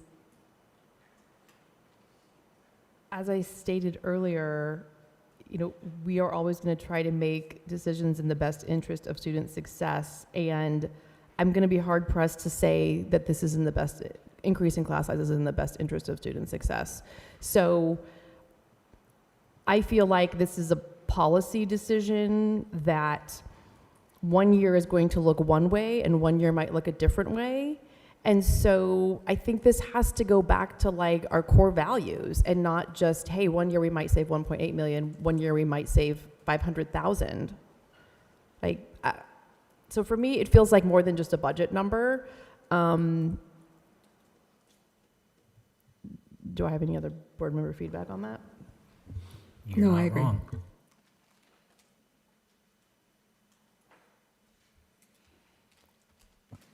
I think we're ready to move on to the next topic and listen It to more. absolutely is more than a budget number, you're right. And how sensitive that savings is to how the numbers actually fall in terms of numbers of students in each grade that are rolling up, does mean that you will see that swing that you're talking about. Maybe not as drastic as your example, but you will see that swing. I definitely agree that it's more than a budget conversation. I'm also very thankful for the discussion tonight. I think this section of the presentation did what it was intended to do, which is give us a starting point to the conversation. If the board doesn't mind, I'd like to summarize some of the takeaways I've taken from the conversation just to make certain that we've captured it. So look at collapsing excess positions, look at what we can do from a marketing perspective. In terms of other things we might be interested in seeing modeled, is model increasing by one across the board instead of varied in each grade. The middle school numbers in particular are too high. Also, we'd be curious to model what happens if kindergarten stays at 25. We'd be interested in seeing what grades at each school is impacted, which will be very easy to provide, honestly, because that's how Sandy and I looked at it to come to the 30. So we certainly can share that. And then looking specifically at Troy Gilbert and capacity. Does that largely cover what the board would like to see as next steps in future discussion? Yes.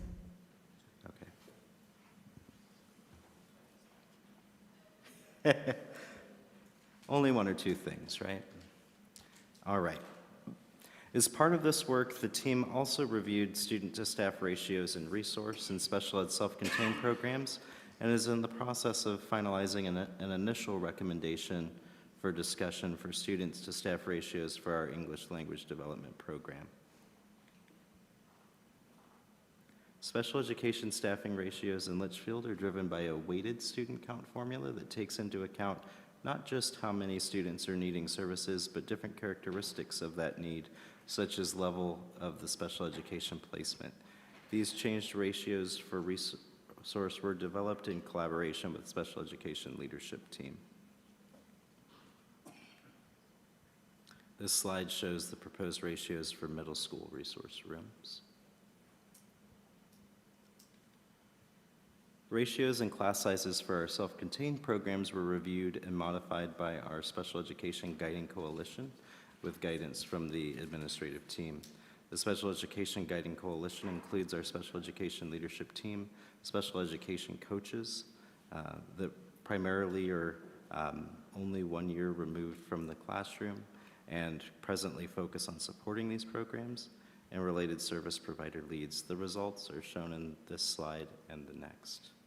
In developing these recommendations, the teams considered the types of needs that present in the individual programs, as well as how age or grade level modify these needs. This recommendation actually increases the number of special education teachers overall, while reducing special education instructional aides.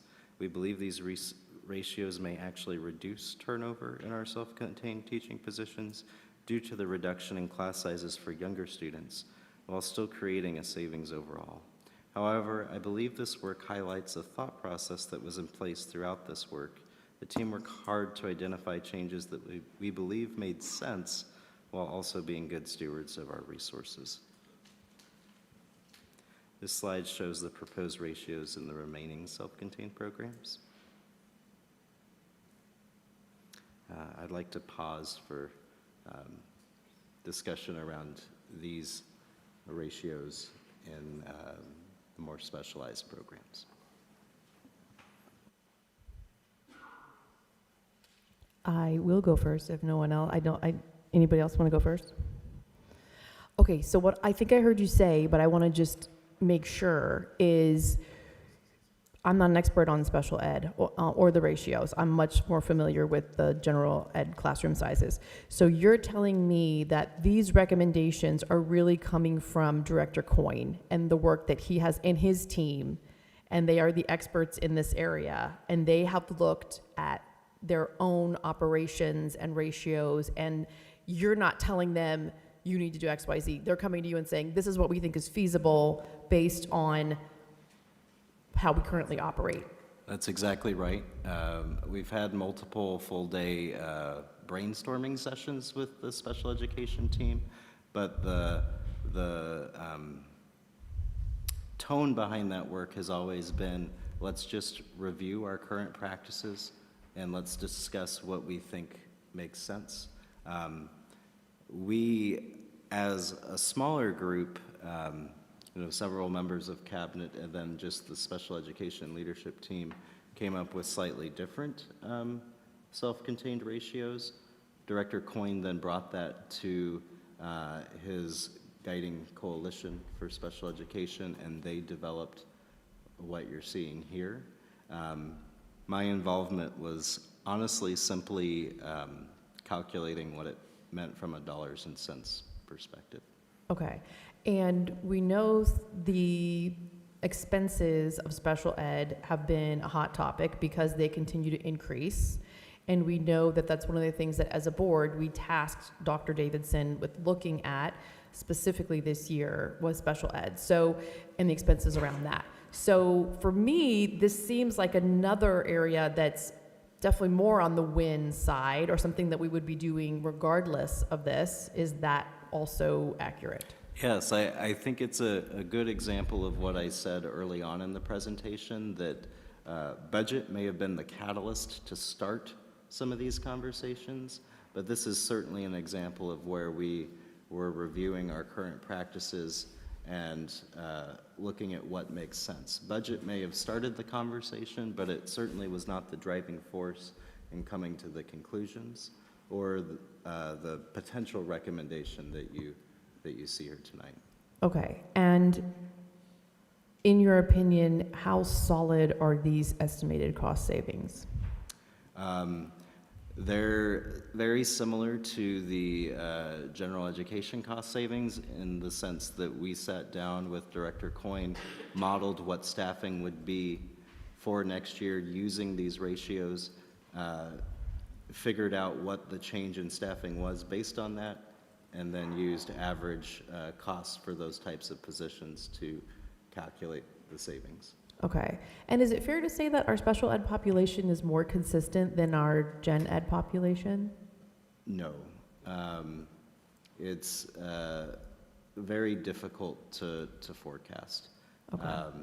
So I would say I honestly have more faith in the projection for gen ed than I do special ed, but what I will say is that's not because of the process used, that's more just because it's very hard to estimate what will happen from a student body perspective when it comes to special education. Okay, because the needs are so diverse. That's right. Okay, thank you. Ms. Moran, if I could add to that conversation, one of our guest speakers this evening, I think the quote was, "Our students deserve more." And to me, this is a great example of, and you started speaking to it as it relates to talking with those that have the ability to help us with funding. Our kids do deserve more. Our students with disabilities, an amazing population of kids, the staff that take care of them and support them, but we don't get fully funded for the needs that they present with, and that comes from the federal government to include our state. And so I just think we need to recognize that. We're going to continue to do our best, but yeah, they do deserve more. I'm going to echo what Board Member Moran said. For any special education parents that might be listening, or teachers or staff members, because you all work with our kids, whether you're a gen ed teacher, special ed teacher, aide, whatever, to advocate for more funding for our special ed kids, because that is taking a huge amount of our budget, and we can't not provide these services for these kids, and we don't want to not provide them, but also we legally have to. And so we're in a situation where we are having to spend an exorbitant amount more money on these kids than we get from the state.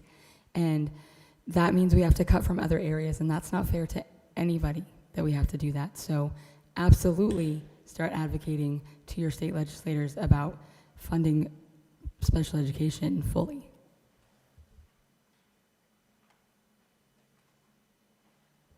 Did anybody else have anything?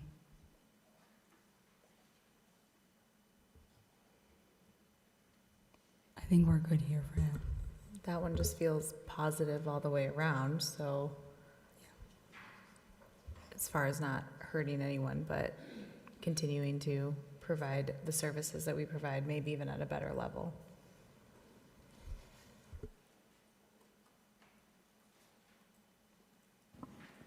To review certified and classified support positions, the team has started by running a school sustainability model that helps us look at which schools are supporting their own operations and the operations of district-level support programs with their student population and the student-driven revenues that the district receives from the state. This analysis showed that only 5 of our 15 schools are sustainable.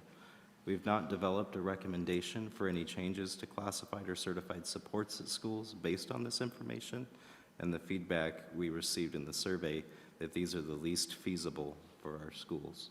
However, we wanted to ensure we had the opportunity for discussion tonight on classified and certified support staffing in case the board had any feedback they wanted to provide in this area. I have my first question on the staffing model, maybe just to kind of gather a little bit better understanding on what we're talking about. The first thing I see is, you know, when I sit back and go, okay, it's either sustainable or not, and then there's an in-between of going, okay, well, how close are we to being sustainable within, you know, with certain schools? Are they, you know, they're not all the same as far as the gap that we have. I mean, that's my first thing. It's and not, I'm trying not to oversimplify it, but it's just like, oh, you know, we're 10% off on this school or 15% on that sustainability piece, which is kind of the big thing for me. And then also maybe just kind of elaborating when we say a school is sustainable or it's not sustainable, maybe just kind of a little bit more background on really what that means. Of course, we know what the term means, but just kind of understanding a little bit more background on that would be helpful.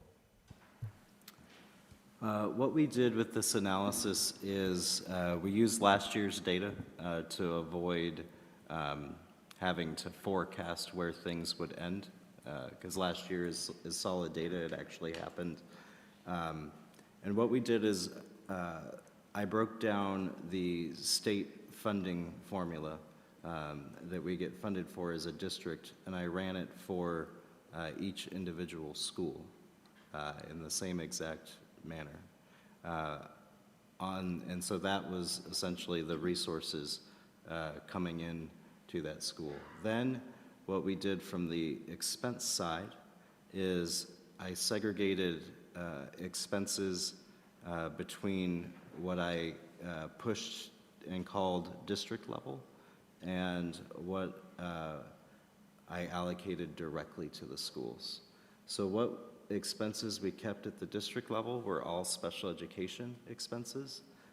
This was very intentional because we didn't want a school that had a self-contained program on their campus being disproportionately in the analysis held to account for the costs of that program. Really, where self-contained special education programs are in the district is a factor of where we have space and where we can transport the students, where it makes the most sense. And so really, even if a special education program is on a specific campus, they are serving a district-wide function, which is why we have students there from a number of district campuses. The other thing we kept at a district level, for example, was transportation. For essentially the same reason, all transportation costs are serving a district-wide purpose. We do receive funding from the state for special education and transportation, and so I kept those aside as district level revenue. I netted those to get what a net district level expense was, and then allocated that to the schools based on their student population. And so a school was considered sustainable if not only they were covering the cost of their direct expenses, but also their portion based on their student population of the district level costs of special education, transportation, things of that nature. I hope that makes sense. No, that's helpful with understanding kind of when we get that, because we sit back and we say, oh, 5 of 15, 33% of our schools sustainable, but what that means, I guess the next part was, understanding, how far off, the schools that are not sustainable, how far off are some of those schools, or understanding that different levels are tiered out for it. And I don't need to go, school by school for that piece. I'm just trying to understand, maybe how big some of those gaps could be for some of our schools. For the most part, the difference was it ranged from under $100,000 to several hundreds of thousands of dollars. Yeah. So I think I'll just interject here that then that adds to the longer term conversation of if we have schools that are losing hundreds of thousands of dollars, is that a smart financial decision to maintain operations at those schools? That is not what we're discussing tonight, but that is potentially going to be part of a future budget conversation, hopefully after my time. Can I say hopefully after my time too? No, I'm joking.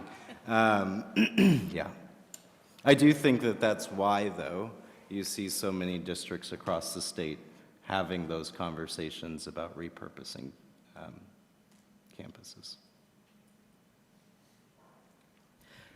So I'll add to this. I want us to look at everything. I want us to look at school staffing, because we might look into it and find something that makes sense. I don't want us to put something off the table because the survey said don't look at this. I think there are things to potentially be uncovered.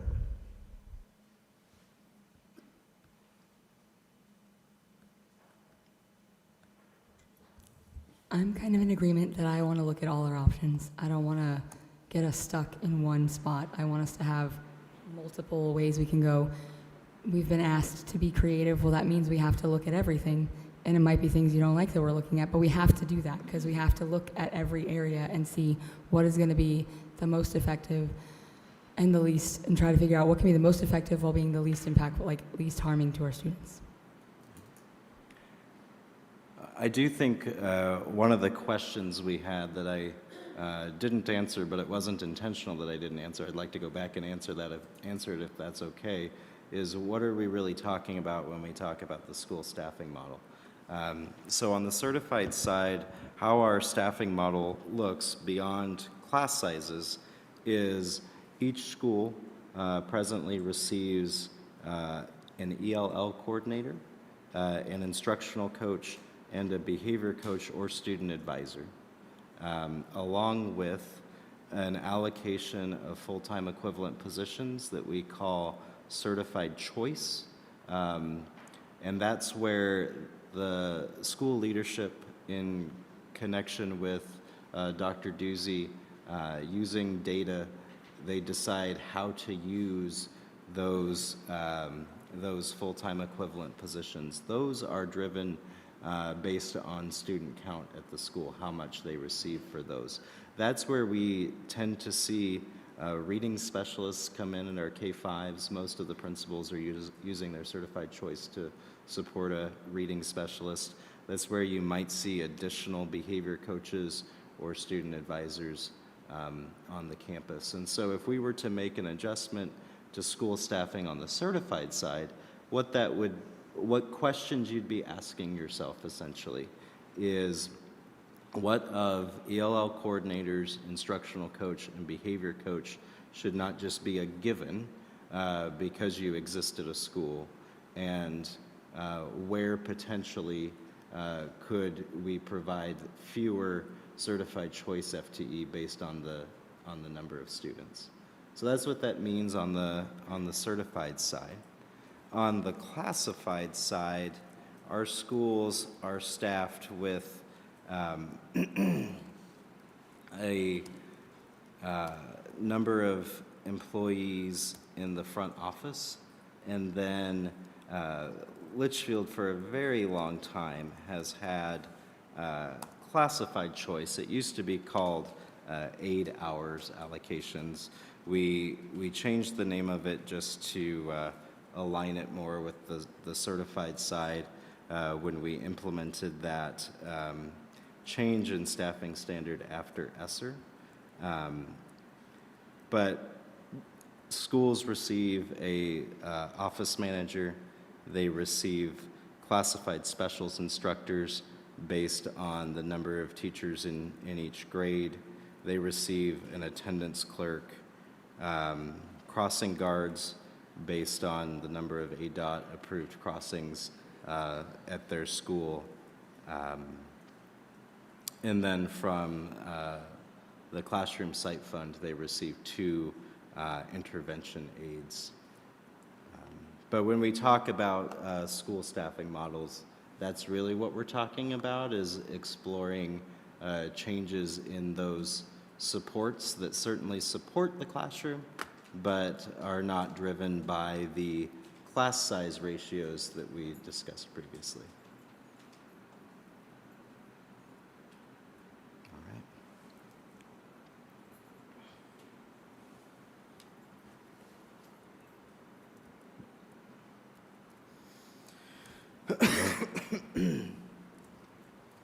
If no one has anything else, we can move on to the next.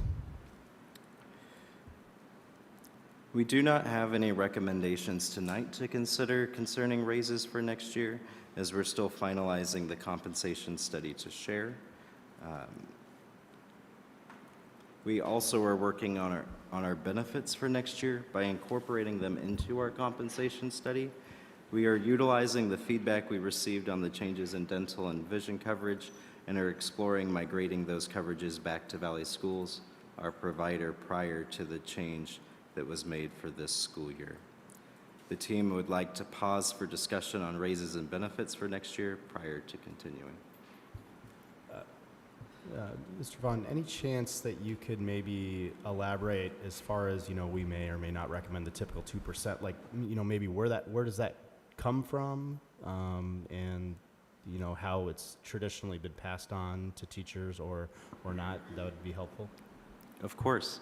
I appreciate you using the language I've used in the past. So the 2% comes from the cap in inflation-adjusted funding that we receive from the state. So regardless of what inflation is, the most the state of Arizona will increase our per pupil funding by, due to inflation, is 2%. And so what we've tried to honor is passing on that 2% increase that we receive as an organization per student to our employees. We certainly heard tonight that a 2% raise doesn't always cover inflation. Honestly, it rarely does, but that also truly goes back to having conversations with your legislature, because it doesn't cover the inflation that we face as an organization either. But it is what we're provided on a per pupil basis each year. And there are various other decisions that can be used for that 2%. Different districts use it in different ways, as opposed to passing it straight on. Yeah, so the 2% inflation adjustment isn't some separate pot of money. It really is just part of the calculation when the state is figuring out how much they owe us. And so anything that we spend M&O dollars on, different positions, raises, that funding is available for all of it. And in an environment where the state doesn't increase our funding beyond the inflation adjustment, it's truly all we have year to year to make all of our budget decisions. if we're going to decide to reduce class sizes or even to maintain them, that's what we have. Or, Dr. Davidson mentioned it earlier, if APS raises our rates by 14%, all we have is that inflation-adjusted amount per student multiplied by the number of students we have to cover all of our costs. And that's where it becomes challenging, and this group has to make some hard decisions around how to use those resources, because it is all one big bucket at the end of the day. Do you know what that 2% would be, that dollar amount? What's the 2% based on our student enrollment and based on what we get per student? If they do 2% next year, what that dollar amount is?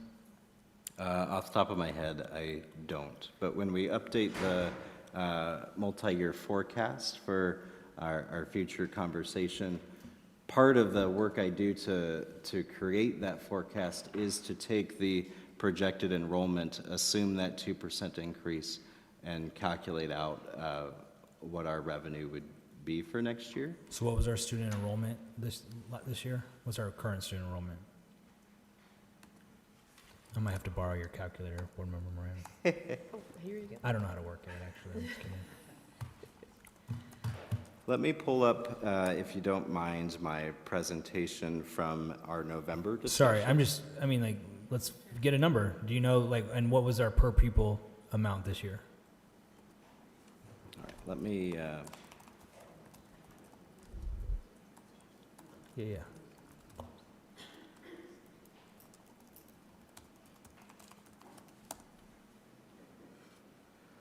Let's get it all out.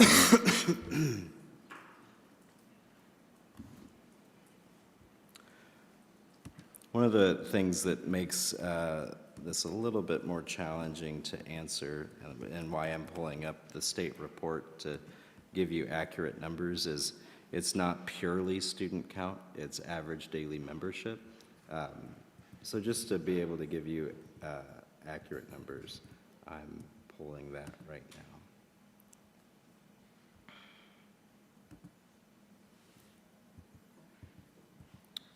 So our weighted ADM, which is the number that the per pupil amount is connected to, is 14,588. Why that number seems so high is that includes all the special education weights, etc. Our current year per pupil amount is $5,113.26. So if we take that, multiply it by 2%, and then multiply it by that average weight, you're looking at about, I'm rounding, but $1.5 million. And that assumes no change in enrollment year over year. So when we're looking at 2% raise or a 3-day deduction in your contract, right? I don't think we want to do both, right? But knowing a 1% raise is $750,000. Okay. Just putting it out there. Well, I think the discussion goes more towards right now, we're saying, we would save 1.8 million on class sizes, and I think we're saying we don't want to do that. So if it has to come from somewhere, again, this, the feedback said, we don't want to impact the typical 2% raise. But again, I am for looking at every option. I am for looking at what does a 1.5% raise look like with the choices that we have to make? What does a 1% raise look like? I wouldn't like to go below 1%. I don't want to go below 2%. But again, it's got to come from somewhere. So I would like us to be able to at least see all of those options. We've looked at different raises for different categories of employees before as well. And so that would be another possible option. I'm not in favor of that, but we can look at it. If we're gonna not give everyone 2%, I think we need to be equitable about what we're not giving to people, in my opinion. I'm just focused on the income elements of tonight's presentation, right? Would you rather see a smaller increase or an deduction, right? I think most people would say, if I don't get a raise, please don't take anything away from me, right? So I just want numbers, and that's why I'm asking, so I appreciate it. But I think something else we need to think about is that insurance is going to come back. And we've already said we're paying as much as we're going to pay for their insurance. And so any increases that potentially are coming will be going to our staff. So while they're not complaining about that yet, they probably are going to now. But I want to be transparent that that's a thing that we have to think about.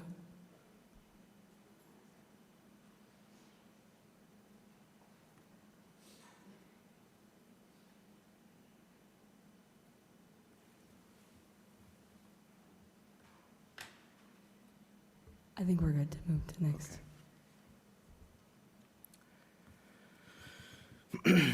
Earlier in the budget cycle, Executive Director Satterfield and I met with all principals and directors to discuss budget requests they have for the coming year.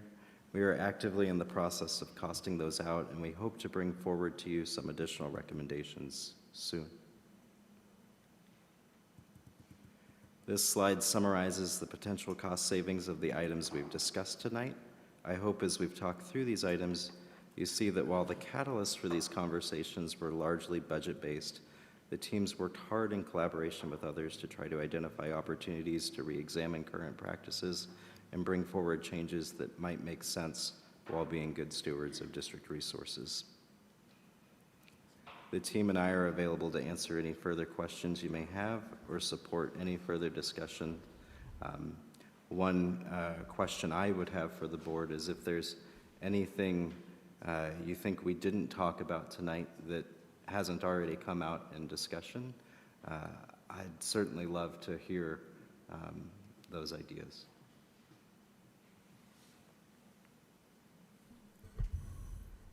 We have discussed it in previous board members and board meetings, and I think I was gone. I missed that one. But we talked about the sale of the land, right? What can that be used for if we sell it? Are we allowed? Is that M&O, or is that, how does that used? And we have that field in the middle of the right? Obviously, we don't want to do anything that's one time, but at the same time, how do we soften blows? Sure. The answer to that question is really complicated, and we're hoping to schedule a future study session on that topic. But to touch on it briefly, the law around proceeds of sale of land or buildings goes into a fund called School Plant. School Plant has a really complicated law that governs its use, but really what it boils down for Litchfield is that it can only be used for capital items. However, there are some fancy school finance methods you can use to utilize those resources for capital and then shift other resources that would otherwise be used for capital to M&O to essentially use those resources for M&O purposes, even though you're using them for capital, if that makes sense. What we are exploring is trying to use that method to set up what essentially would become a Litchfield Elementary School endowment by investing those resources to turn the one-time resources into ongoing resources. That process would take many years, and based on the figures that we've started to see based on our vacant land, it might genuinely take the rest of my career to fully implement that. But it is how far out we're planning and thinking.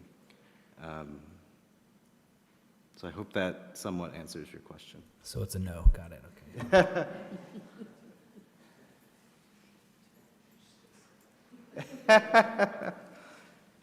But it's also not an all or nothing. Like, while it's true that it might take the rest of my career to implement it fully, there would be a certain dollar amount that we would be able to get into that endowment each year.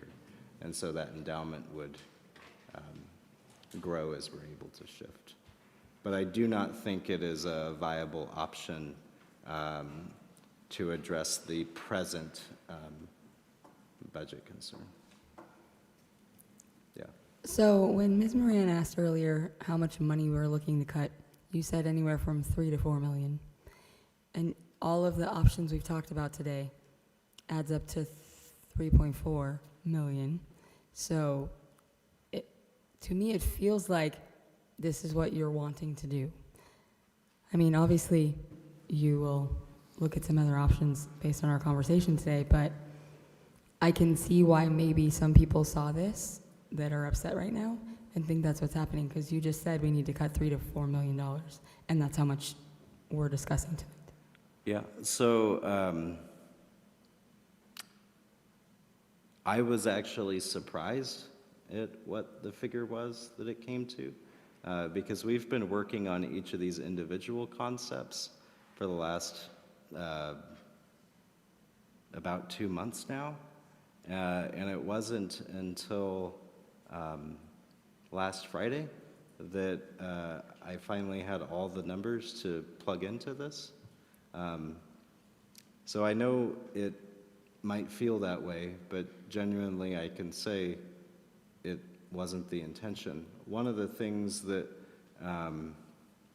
I thought might come out of tonight, and I think one of the reasons it hasn't quite, is because of how close that number is to what we're potentially targeting, is I was expecting the conversation to be, well, you've not identified enough. And it happens to be close to the figure.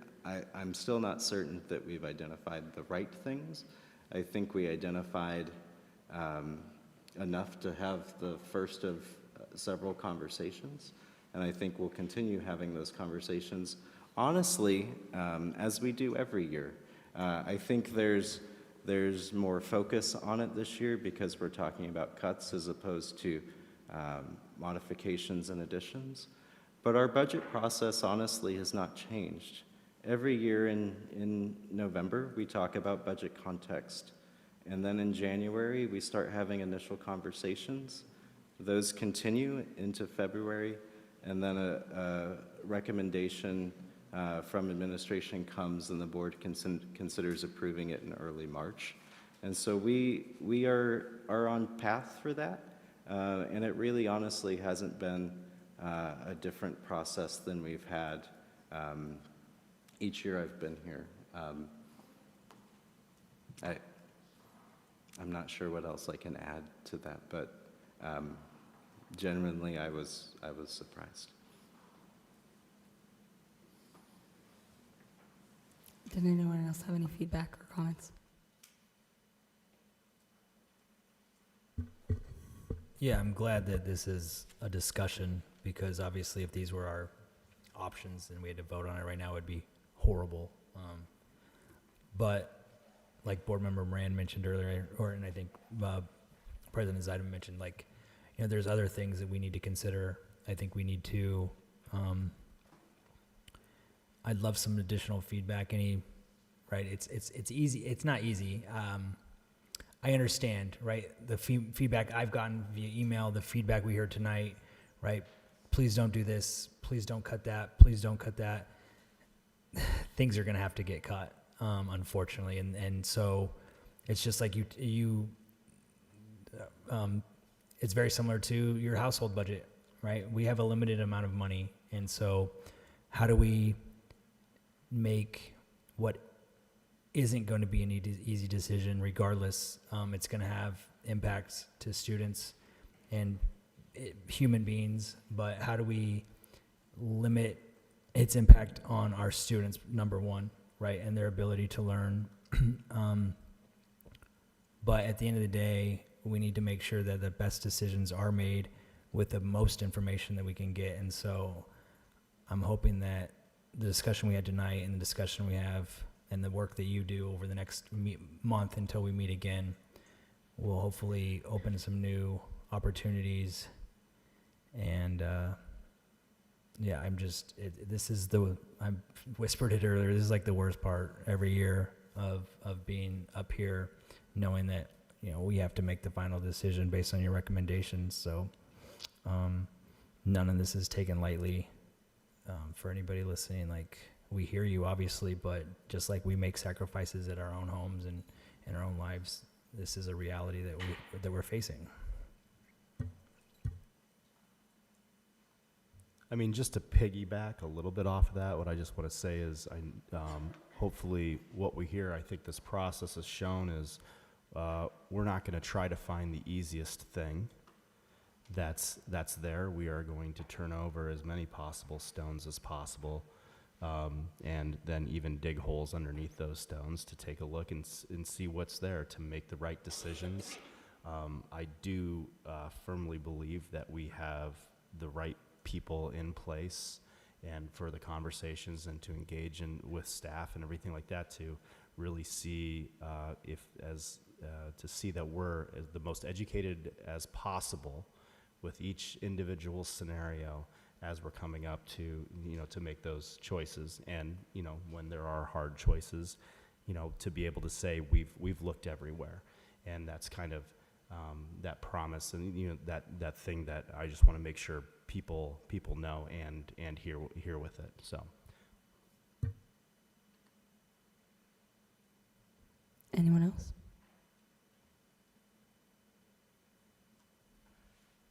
Oh, and thanks, Mr. Vaughn, for everything there. This is a lot of work you have to do every year. I mean, this is why we have you here, so you can do all this hard work. And I don't envy your job, because I don't envy our job, and we're up here at this point right now.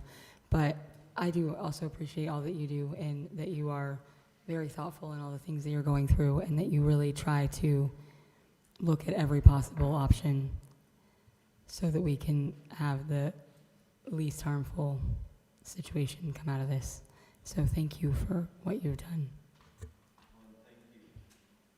Thank you for the really good discussion tonight.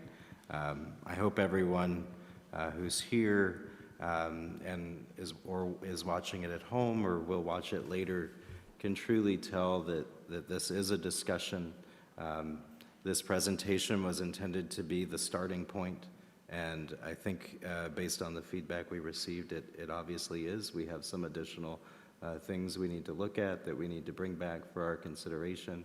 And as hard as it is, I look forward to our continued discussion around these topics, because at the end of the day, we all want what's best for Litchfield students, and I hope together we can reach that conclusion within the resources we have to provide what's best for Litchfield students. So thank you so much for your hard work.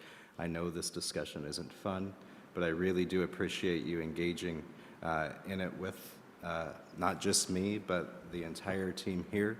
And I also appreciate all of the public comment we had tonight. It's really good feedback, and it actually makes me quite happy that people are engaging and they want to be a part of this process. So I really do appreciate it.